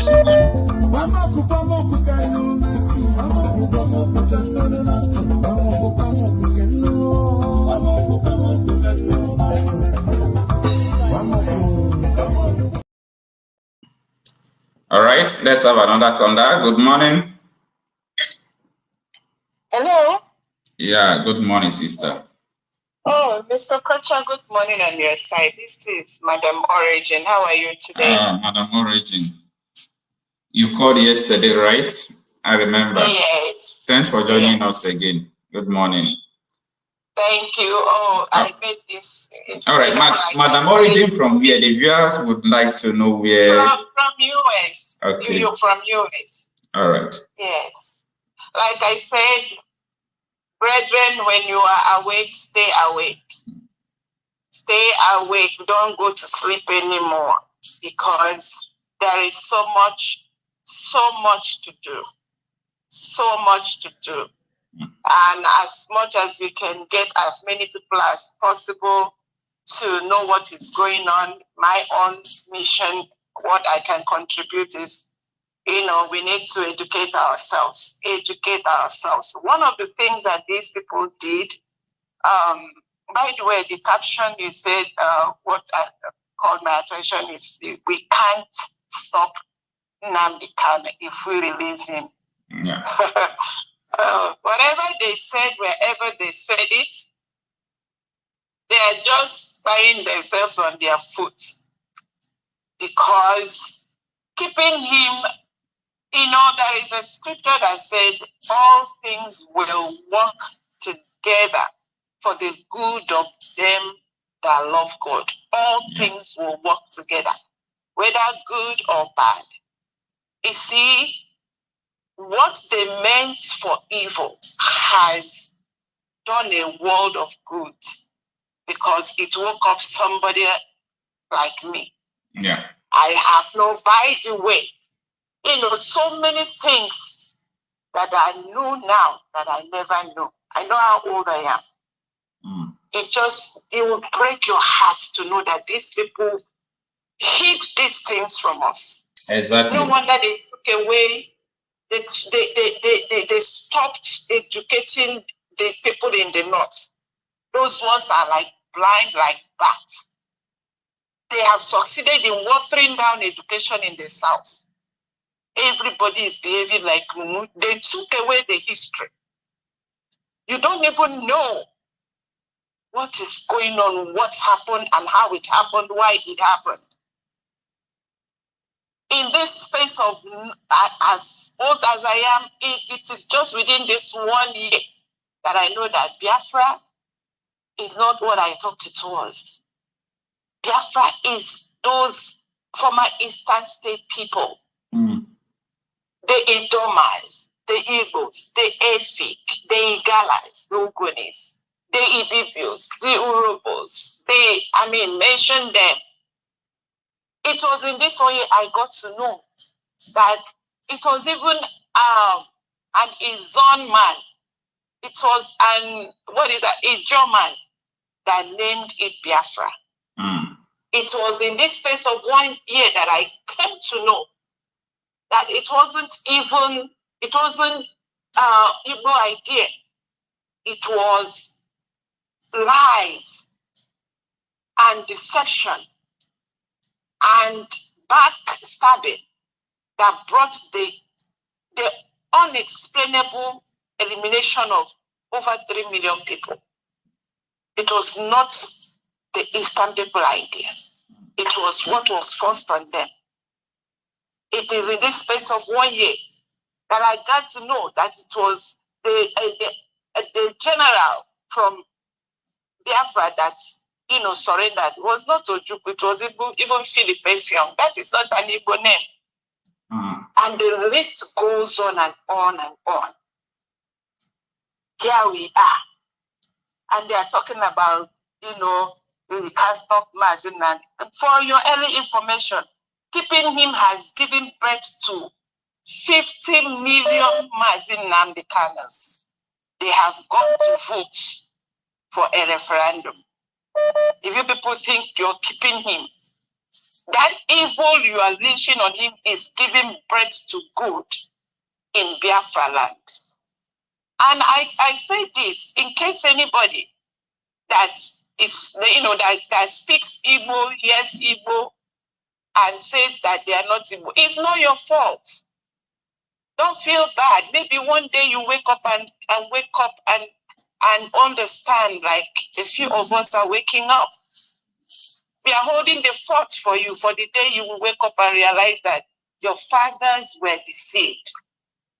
And the brainwashing that goes on is because the history is taken away from you. Exactly. Sorry to ask you, where are you from, Patekundandi? I'm Igbo. Okay. Yes. And I say this, and also don't feel bad when you're making you, because they did it in Biafra war. They have been doing it. Someone had audacity to say, I made Igbos kill Igbos. And he had the pride. And all of them, they are still making decisions in this country called Nigeria. They will tell you that, they will paint all the pictures. And by the way, let me say, I don't care where they come from, whether they are Igbo, Hausa, Yoruba, anyone that comes and says, keep this country, keep one Nigeria, and they go to fight to be elected into this country called Nigeria. What I call them is greed gone too far. Greediness gone too far. All right. Because this is what the people felt was. You have 1 minute to summarize your contribution. Yeah, they sell to us democracy, but they know that's not what they are giving. They sell to us, they say they understand what we are going through. When they come in, they wish out. And everybody puts everything inside their pockets. Please stop deceiving us. Those that are awake are awake. And for the person, wherever you people stay to gossip, that you can't stop Nnamdi Kanu, you have succeeded in giving birth to 50 million Nnamdi Kanus. Let's use your teeth, tongue to count your teeth. I rest it there. Thank you, Mr. Thank you Okocha, so much. Thank you so much. I really appreciate your contribution. Thank you. I appreciate you too. Thank you. All right. Keep this up. Keep this up. We need it. Thank you. Thank you so much. All right. Please, if you want to come on the stream, if you come, just kindly come with your video so that we'll know whom we are accepting into the screen. Okay. If you are joining with the link over there, make sure you on your camera so that we can see whom we are expecting. Okay, let's have another contact. Hello? Hello? We can't hear you. Can you hear us? Hello. Good morning. Yes, would I say morning? Yes, hello. It's morning over here. Good morning. Your name and where you are coming from? Yes, loud and clear, sir. Off your YouTube there so that we can hear from you. Because it's like you are behind us. Can you hear me? Okay, yes. All right. Yes, my name is Onyekachi. Okay, Onyekachi from here. From Lagos, Nigeria. Okay. From Ring Road. Hello? Okay. Can you hear me now? Oh, please, can you off your end there, off your YouTube there, because it's like you are listening to them, listening to here. Yes, I've turned it down. I've just turned on the TV. Yeah, I can hear you. I said, yes, where are you coming from?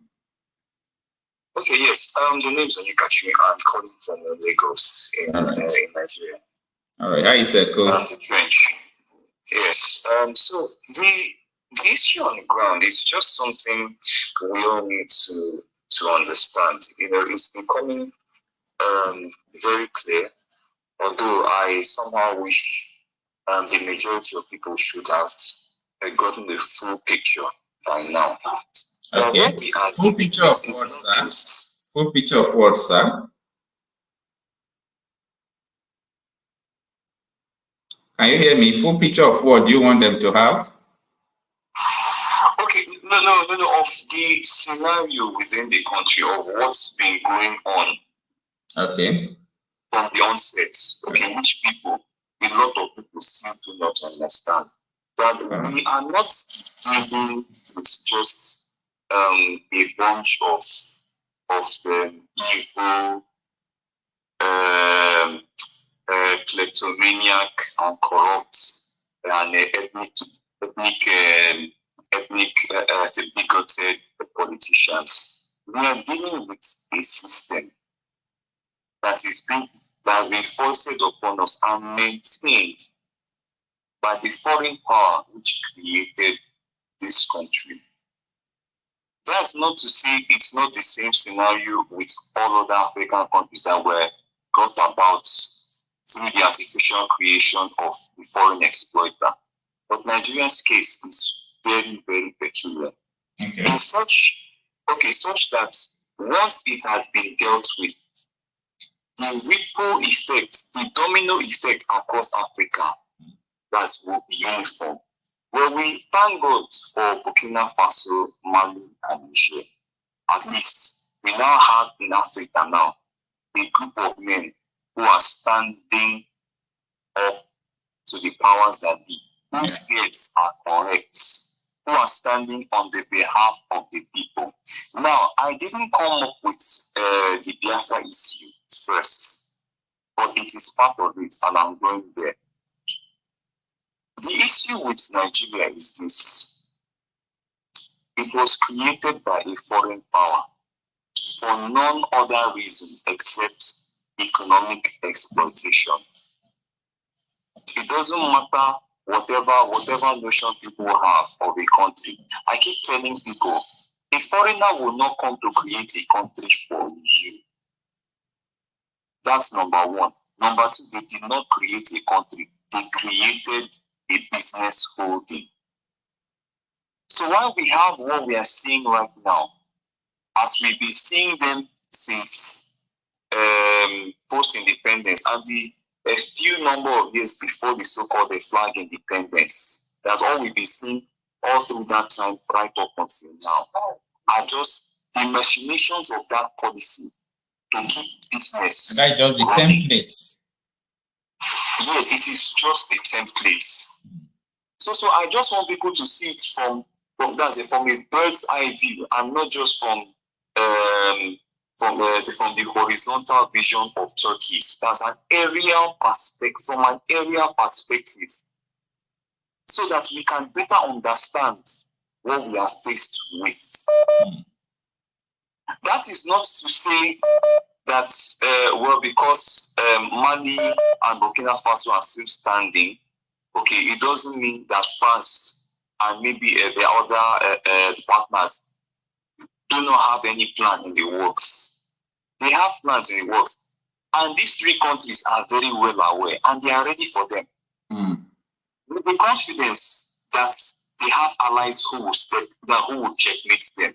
So, in fact, the revolution has started, but something is very missing from the Nigerian angle before it becomes that, before the African revolution that is fully in swing.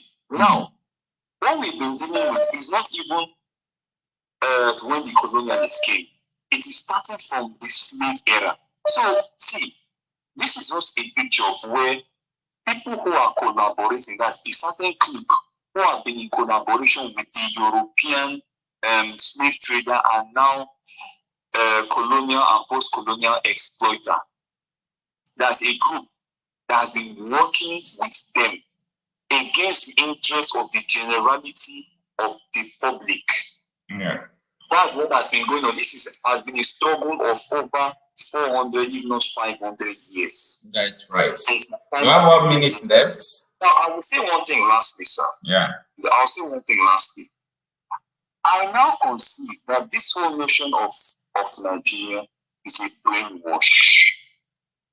It's a brainwash, and that's what I want people to know right now.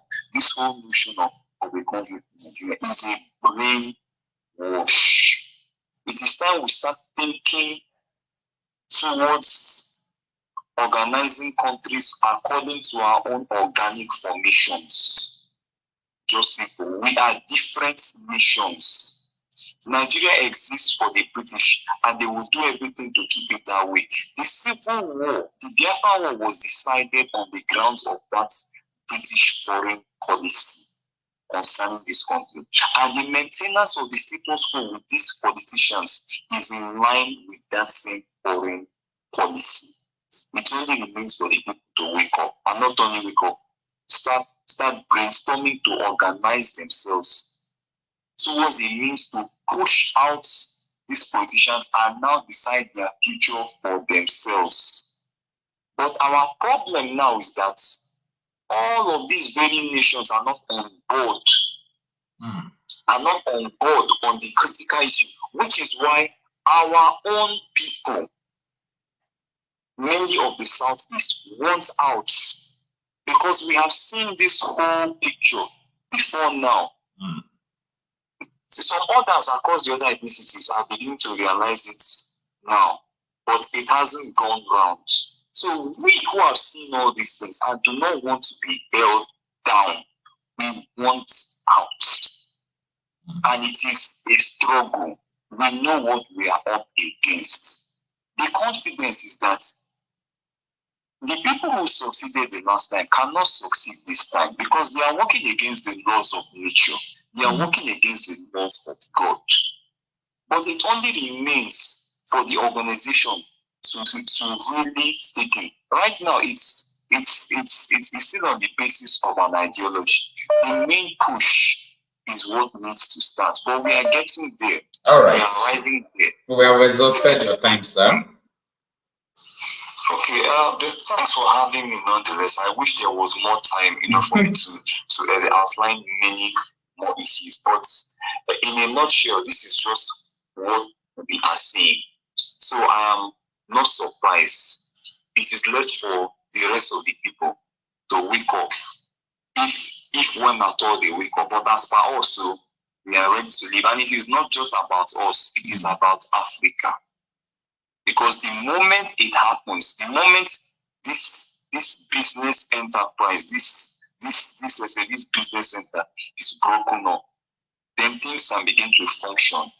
Then people can now take their destinies into their hands, and Africa can evolve. So I will leave it here, sir. Thanks for having me. Thank you so much. I appreciate, brother. Thank you so much. All right, let's have another caller.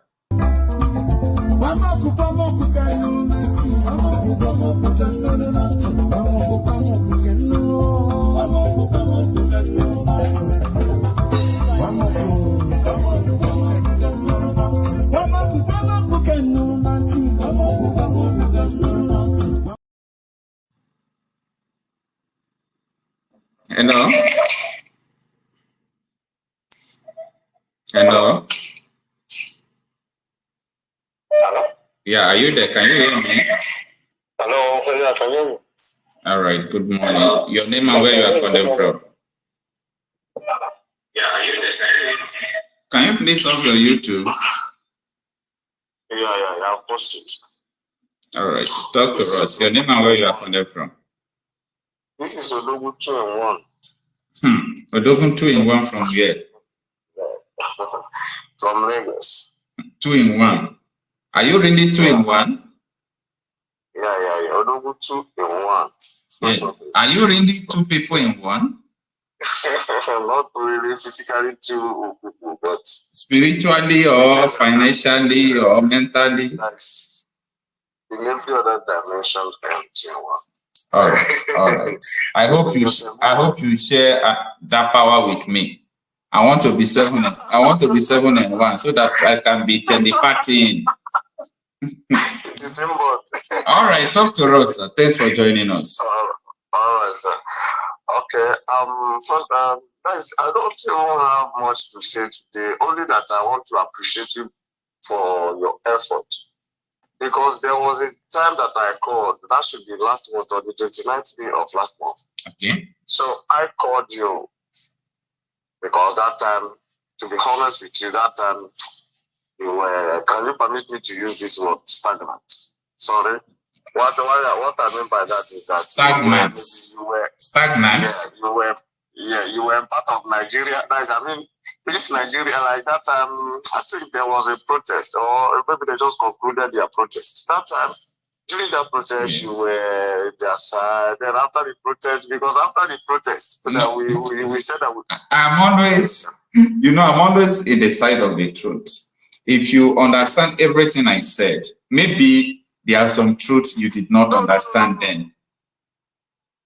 Sorry, sir. Not that I'm not disputing you. You have been doing a nice job, but in a wrong place. Sorry to use that word, because whatever thing you do, whatever good you do for Nigeria is bad. Because I myself, I know what I have gone through. Yeah, but that is where make Nigeria a better place. Yes, but that is where you get it wrong, because I think what you are saying now is opposite. I don't do anything for anybody.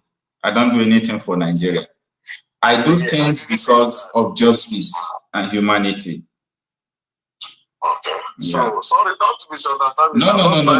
I understand you. I understand. Effort, because I know where you are playing your ball to now. I know the ball you want to score. I know the post you want to score your goal. Really? Because now I've been listening to you for days now. You have been speaking so well, like because anybody that walks towards Biafra is always my friend. Even where I am, I don't know, no matter where you are from, and you say anything to Biafra, you will be my friend automatically. Then if you say anything against Biafra, you have become my enemy, even if it's my mother. Okay. Let me give you this $1 advice. Just $1. It's not expensive. So I think it takes an educated mind to entertain a thought without accepting it. Don't allow people who share contrary opinion with you to become your enemy. You understand? Because as you have an opinion, an idea that this country cannot work, there is every need for us to have a separate country where we can rise up and bring those who are leading us to subject to the people. This is the same way other people have different opinions based on their education and orientation. Because people don't have the information you have. People don't have the idea you have. So maybe there are some people who don't understand the truth. Don't kill them.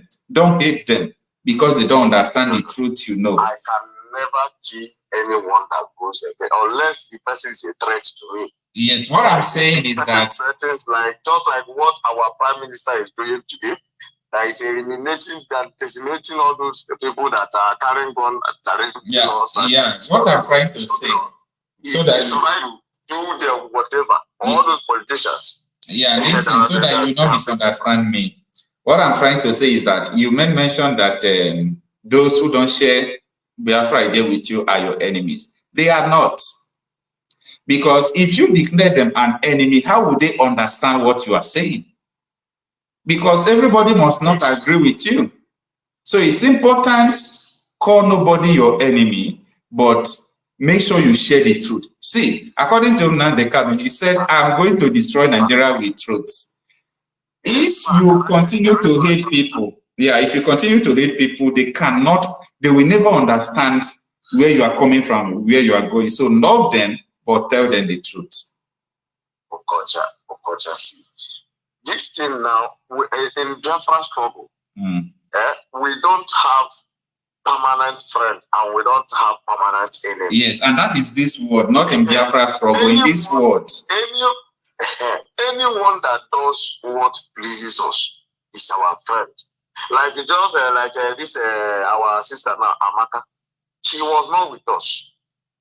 Though she's a full-fledged Biafra, but she was not in our should I say I've never seen her supporting the Biafran government. Yeah, but we should not make that mistake of calling people enemy, because at the end, they will say this is the reason why Igbos don't unite together, and so on and so forth. Yeah. Anyone that says that goes against Biafra, that's because or our family, I don't like the person that spoke before the woman that called you. The guy that called you, he was speaking well until at last he now said that there is someone, though he didn't mention my Prime Minister, but I know he was talking about but that is his own that opinion. there is a man in Finland that is deceiving. How could he say he was the one that is why I love that guy. Our Prime Minister, he can never, like I was in IPOB when we have been in IPOB for years. Then our leader, Marcel Nnamdi Kanu, now got kidnapped. So I'm brought to the zoo. So now, what brought our the separation, or I stopped going attending the meetings since 2021 was what people were doing there. That this one is saying that because Simon Ekpa came from nowhere, I've never heard of him or seen him before. No, he came, and automatically people started changing. He was talking, trying to bring us closer. But people were busy. Some people were busy pushing him that he's just like what this guy said, that he's a Nigerian agent. That was what they were saying, that you don't know where he came from. He didn't take on to this and that. He didn't do this. That is not what we need. Just like our leader has always said, that he needs somebody that will bring him Biafra. Even if it's devil that will bring Biafra, he is welcome. So they were busy chasing him, making all kind of talking all kind of things about him. I didn't know him. I didn't know the truth. But I now said, okay, let me know it by myself. I now sat down and listened to this man. He was making sense. He was talking sense. So, and he has never till today attacked anyone unless you attack him. Just like you attacked him first. Just like what this guy just did now. He now attacked our Prime Minister. He doesn't even know. I don't think this guy knows him. All right. So what's the advice? Instead of them to be busy, sir, Yeah, the advice I am sharing with everyone, the advice I'm sharing with anybody is, first of all, we have to calm down and not do things with emotion. You understand? Because in an issue of struggle, because I've studied so many countries who have their freedom, yes, because in a struggle, you must have opposition. If you are struggling for something, you don't have someone who is against you, meaning it's not a struggle. So your ability to achieve your struggle is your ability to be able to convince, they call it conversion. Your ability to convince people who don't believe in you, that is where you gain ground. Not just killing them, shouting on them, calling them your enemy. If you watch the way I operate in this platform, if I see someone who has a contrary opinion to me, I will love the person more because I want the person to understand my own idea, which I believe it is the truth.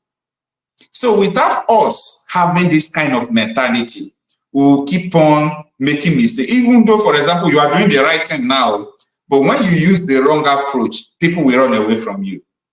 But you do know that so many people... If someone should call you as I'm calling you now and accuse you of killing somebody, how will you feel? Okay. I know maybe he doesn't like you, but he shouldn't make it in such a way he should paint you bad before the people that love you, so that they will start hating you or start seeing you as a devil or as the problem. Yeah, I understand what you are saying. Actually, just like we are, there is a guy that came to my shop yesterday. Day before yesterday, we have met another day. He's an Igbo guy, a full-fledged Igbo guy. That, I was not I'm maybe sad that he has never supported Biafra. It doesn't concern me. It is his own opinion. But for him to open mouth and say that Igbos we are busy, Igbos are busy killing each other. You are not asking who is that person killing that you know that is Igbo. He said that it's Simon Ekpa that is killing Igbos. I started asking him questions. He could not answer anyone. He was just because he was fully convinced that Simon Ekpa is killing people. That is where, because there are people that are hardcore enemies of some people, even in our locality. Some people will not hate people for just no reason. It is normal. But in struggle, if something like that is going on, you engage in dialogue because these are your people. So if you are convinced, just engage in dialogue, because if you hate your people, at the end it's like you are hating yourself as well. Okay. Yes, but I've never hated anyone. Unless, like, anybody that wants to do his thing, it will concern you. Just like all this, what do they call it? All this people, or anyone that like all these South, like these people that call themselves South. Some of them, they will be like, they are not Igbo, I don't be Igbo, I don't be this, I don't be. You don't concern me. We are not even looking for people. What we want is, don't criticize us. That is what I am advising. Anyone that says that he is not from, don't criticize. Don't say, I know that we have exhausted our time, but that is the same thing I'm trying to let you to understand, my brother. See, you can't say that someone should not criticize you. And that is the problem our politicians are making today. If you criticize them... I'm sorry to have, maybe the word I used, you did not understand it. Maybe that criticism. Yes, he should criticize, but he shouldn't tarnish our image. Like what we did not do, he shouldn't accuse us of it. I understand. Just like this guy that I told you yesterday, he was busy shouting that Simon Ekpa is killing people. And then, who are those that have died that were killed by Simon Ekpa? Unless anyone that is in the crossfire. This is what is expected of you now. Before we end the conversation now, you're supposed to take, maybe you take the person's number, you understand, look for his number, maybe you ask the host, get me this person's number, you call him, you said, oh, do you know what you are saying? This is not true. This is not true. And if he see another person saying it, he will be able to convince them this is not true. That is what I was trying to tell you. So when you see someone who is talking like you, first of all, calm down now. If you see someone who is talking like that, you first of all, if you know that what he's saying is a lie, you first of all try to get to him. Who told you that this is this, this is that? Then from there you start conversation, because if we continue to do it like this, everybody will say, oh, it's true, it's true, it's true. But you have to engage them because they don't know. Okay? So don't be angry with anybody again, because they are your brothers. One thing that gives me joy is that no matter their hatred, our prime minister always tell them that their hatred always gives him the ability to do more. So, and I love that guy so much. It's all right. It's all right. It's all right. Have a nice time. All right, sir. All right.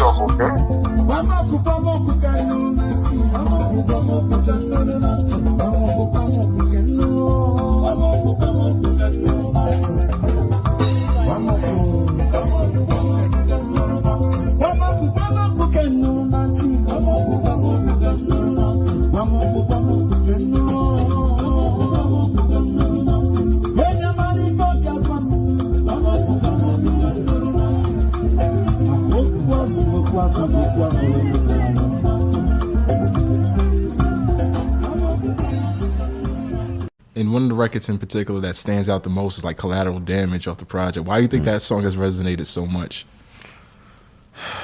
It's the reality. Yeah. You know? Yeah. It's the reality hits you so hard in the chest that you have to lose your breath. What's the reality for people that don't know for that song? Like, why did you? What's the message behind that song?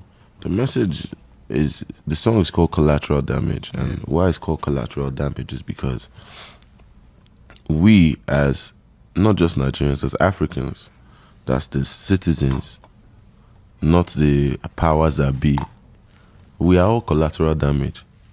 Even the powers that be are collateral damage, but now they've become the powers that be, and now they are.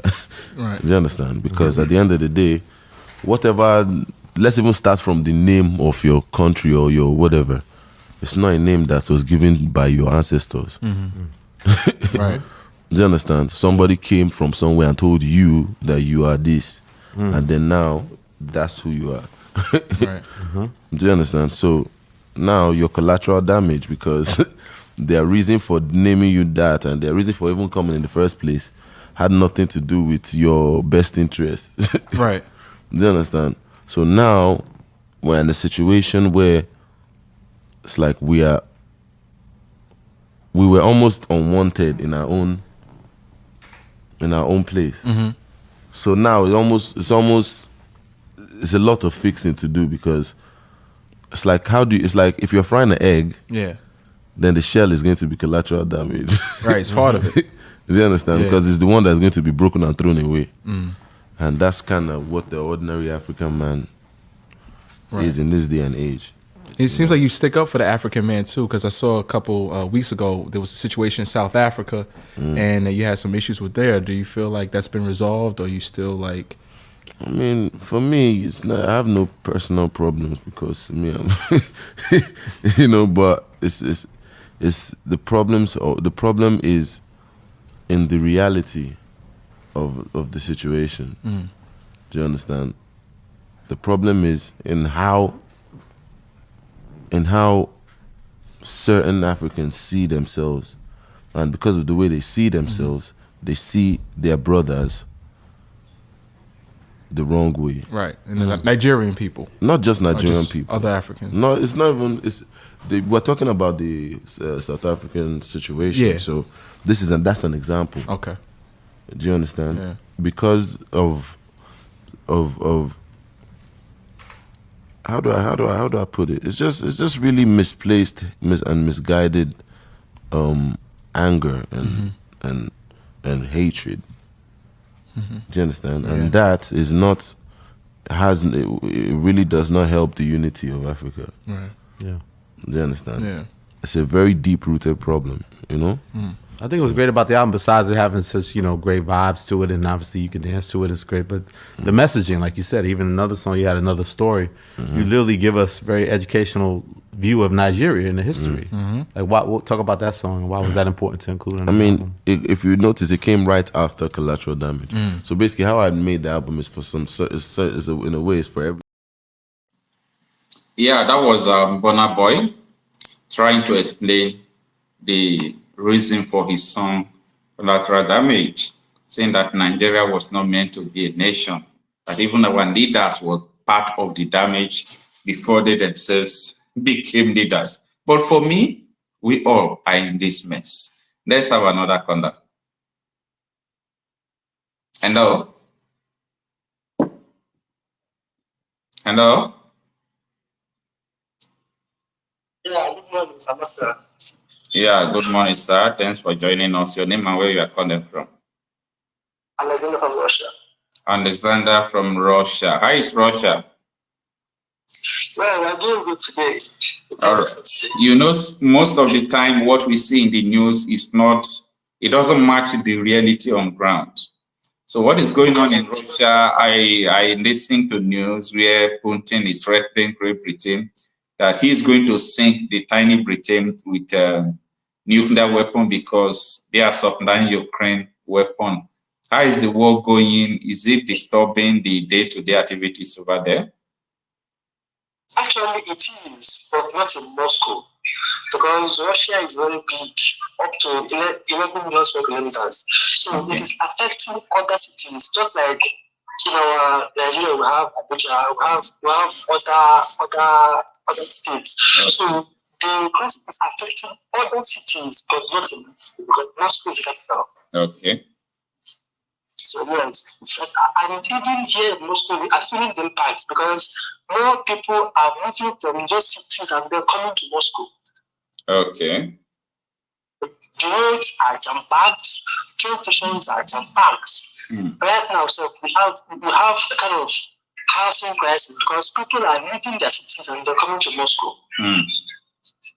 So they are feeling the impact in cities that are close to Ukraine. But here in capital, it's just feel like what they do is this. They usually send drone from Ukraine down to the capital. Only more of drones. But in those cities that is close to Ukraine, we see soldiers present, Ukrainians present. But here in the capital, they do more of drones. Okay. And that's why it looks like nothing's happening, but actually something is happening. Okay. That is right. No problem. Thanks for joining us. Talk to us. Okay. The issue on ground, people who are saying that if they release Kanu, whether they release him or not is too late. They can't stop him because many people are now awake. Many people have seen all that Kanu has been saying for so long. People have seen it that our government has long been selfish on themselves alone, on themselves, their families, their friends. Because if you look at it from this angle, even the North that has been in power for so long, they are not even better than other regions. So what's happening? What's going on? Which means that it is government and their families and their friends that are the one impoverishing the entire country. And this is what Kanu has said for a long time. I remember when he said that if you don't want to value other regions as part of Nigeria, then let them go. Let them go. Let them go. And again, I believe there are some sound system politicians that have hands in Kanu's detention. And these ones are the ones that keep on telling the government not to release it. I believe so. Even though I may not have their actual names, but something in me tells me that there are people from Southeast, all these big men. Yes, for sure. And And our government had chance. We had several opportunities to fix that country, but we have refused. Right now it's late because we have protests all over the country, from the east, from the north, from everywhere. From everywhere. People are dying every day in their own homeland. Don't forget that. Let me give an example. If you go out of your house and if you face a kind of unfavorable situation, the next thing that will come to your head is go home. You go home because that is where you will find rest of mind. But if that condition comes to your own home, then you become restless. What do I mean? People in their own country, in their own motherland, in their own states, now they don't have peace of mind. They are being attacked. So what are you going to do? So that's the issue. People now are awake. And now they have seen that the only solution now is let each region govern themselves. You know that country will still survive if they divide peacefully and each region governs themselves, because each region has natural resources that they can thrive on. They can thrive on. Remember the former Yugoslavia that now turned into Croatia and other countries? They're still alive. Former Soviet Union, where you have Russia, you have Ukraine, you have Finland, you have Kazakhstan, they're still alive. So why can't Nigeria divide peacefully like that? And our government failed to focus on issues. They diverted their attentions on Nnamdi Kanu and the ipob, whereas the country is going down. The country is going down. They left the main issue and they're accessing rats while their house is on fire. Don't forget that when Kanu began to make all these prophecies or statements, terrorism in that country was not as much as you have it now. The government focused on Kanu leaving terrorism, whereas now the whole thing has backfired. Okay, they have cleaned down Kanu. Look at what example the governor said, that even Macaroni himself, the defense minister, is a bandit. Yes, they have all closed their ears and their eyes toward that man. Because they don't know the man. You just have 1 minute to summarize everything. So if they continue to attack Kanu and his people, that country will keep on going down until finally it becomes vegetarian. All right. So thank you so much for that. Thank you, brother. Have a good day. All right, have a nice time.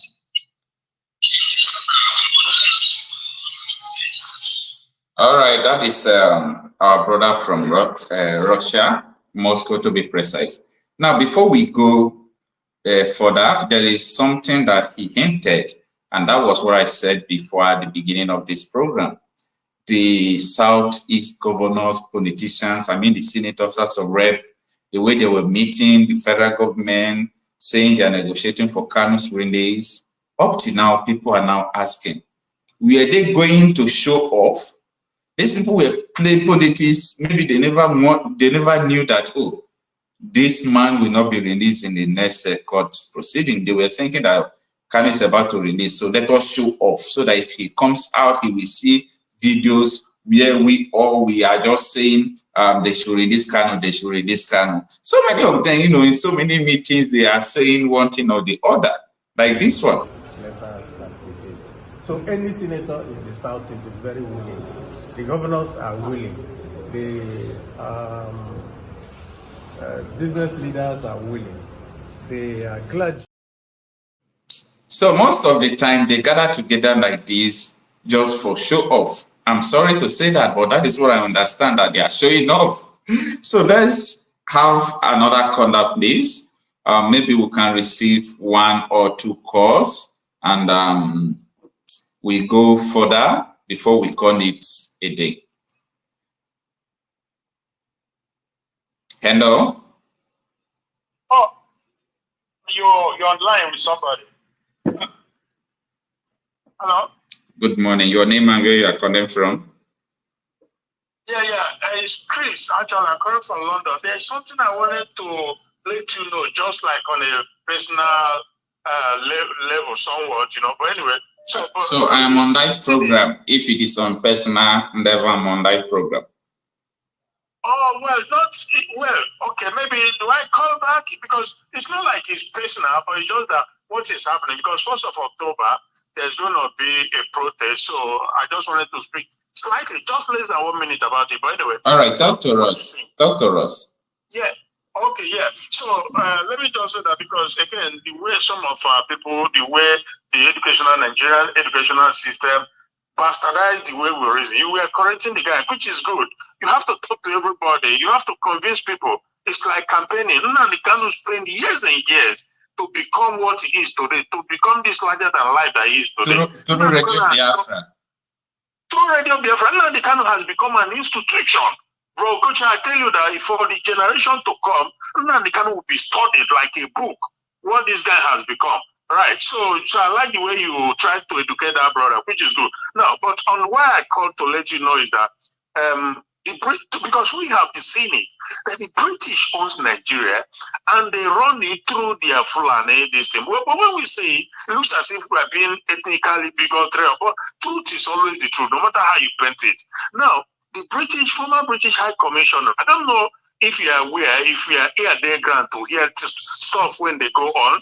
The former British High Commissioner just told the Nigerian government that the protest that is going to come in October, few weeks from now, that is going to be hijacked, that they should watch out, that is going to be hijacked by foreign interests. Now, why do they do that? Because Nigeria, for them, Nigeria they want the status quo to remain, because Nigeria is their business center. Even the NSAS protest, it was the former British High Commissioner, Catherine Lane, where with Tinubu, they collaborated to off the light at Lekki, put up the 60 camera and start shooting people. That was part of the thing that ended the protest. Then, so Britain, they don't want anything to change the dynamics or geography of Nigeria, because that is their business center. Now, but the thing is, they get something I want to, maybe I forget. But so obviously, for here in the UK here, people, they protest. Their government listen to them, they don't kill them. And they said they needed referendum. 2016, they gave the referendum in Britain here that they now went out of European Union. But they don't want that to happen in Nigeria because they own Nigeria. So this is what the problem. Our people in Nigeria, they don't know what is happening. They don't know that country does not belong to them. It belongs to the British. So thank you, my brother. God bless. Thank you so much. I appreciate that. Thank you so much.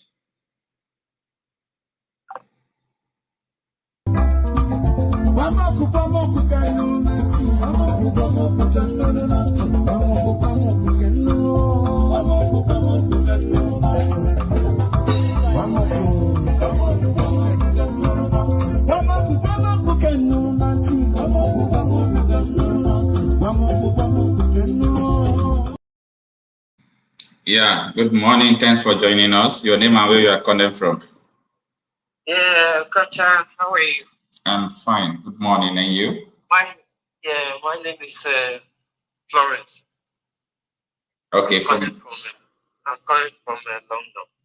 Okay. How is London? It's okay. We happen to come from the same place.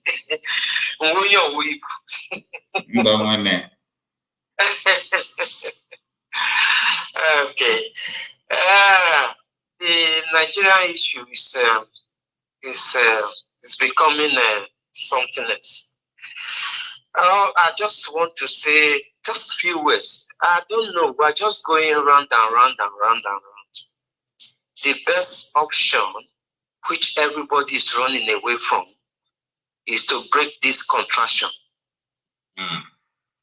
That is the best option. But, people don't want to agree to it. We'll come back to that. They are just holding an innocent man for nothing. You know, that man, Kanu, is just an innocent man. If you listen to, Mayegu, you see all the protests, even here in London. He wasn't talking about IPOB. He was just talking about generally. So they are just holding that man, for nothing. The earlier each group starts advocating for everybody to go to their own region, the better, because there will be no progress. The whole place is rotten. So rotten, my sister, so rotten. It's so rotten. There's no corner of it. There's no. And that is what I've been telling them, because we cannot pretend for so long. Things are going on. Thank God that you are from Owoibu. Owoibu, Abavo, Idumesa, Ute, all this area has been, they are in stage. You understand? Like from my place, Idumesa, this insecurity has been overwhelming. Sometimes nobody goes to farm. People are resorting to self-help.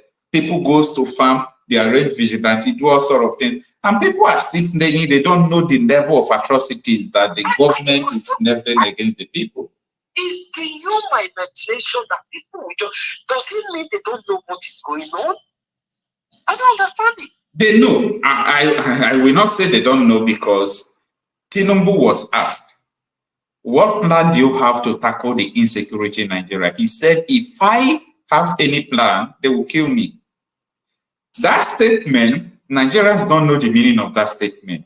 That is to tell you that the powers that be is even greater than the presidency. Wait, but it cannot continue. But just pretend it. Nobody can stop it apart from us. And that was what T.Y. Danjuma said, that if you are waiting for the police and the military to stop the insecurity, that we are going to die one after the other. And that is the truth. But everybody is becoming aware now. Each in our own little spaces, are beginning to advocate. Even here in England. Let's begin. Who is afraid to go to their own region, by the way? But these people they are afraid because of, their plans. If you have a purpose why you are doing something, okay, tell me, why are these people doing this? Why are they doing this? They have a purpose. Anyway, the fact remains that we cannot continue. To be honest. Yeah, this nonsense must stop. Of course, we can't continue. I like what you do. A lot of times I comment in your this YouTube stuff. I comment on it. Thank you so much. I really appreciate that. I appreciate all what you guys are doing. But the little, everybody, now all little ways, the other day, somebody was saying that if we see any of them here, all those criminals, we should do this. That's not the issue. The issue is from our own little spaces. Let's start advocating for this, for everybody to go to their own different corners. Exactly. So that we'll start dealing with our own thieves the way we want to deal with them. It will be easier. It will even help the economic growth. Yeah. We cannot be dragging ourselves back now. We are really dragging ourselves back, eh? All right, sister. Thank you so much. Thanks for your support. All right, ma. Okay, ma. All right. Take care, yeah? All right, ma. Bye.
right, everyone.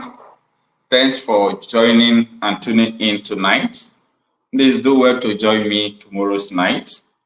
I think we can call it a night. So if you have any information, any video, you can also use this particular WhatsApp number to send me message, drop videos for me. If you see anything going on in your area, don't hesitate to let people know what is going on, because you see, sometimes when we speak like this, some people would like to say, oh, I'm not sure that this is what is truly going on in all these rural areas in Nigeria, because maybe they themselves are just living in Abuja. They have not left Abuja for good, 6 years, and they are there thinking that that is just how everything is. And they are being guided by security agencies like police that are supposed to be guiding the rural areas. It's so pathetic anyway. So please kindly do well to join me tomorrow. Help me to share this broadcast. If you have not subscribed to this channel, kindly do subscribe to it. And above all, always come by for daily updates. See you on my next broadcast. Thank you.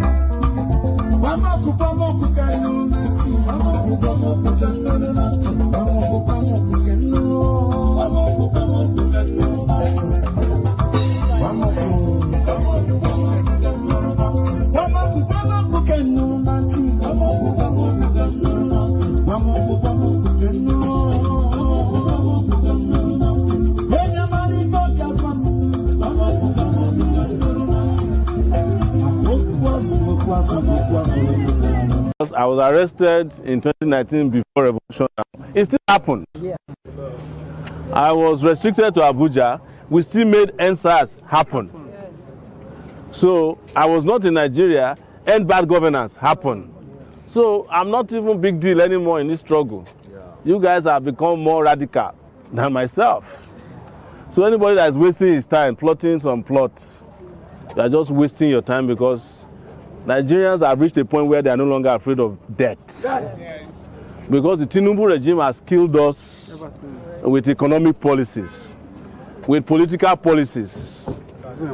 And those people who still believe that election can solve their problem, they saw it in Edo State yesterday.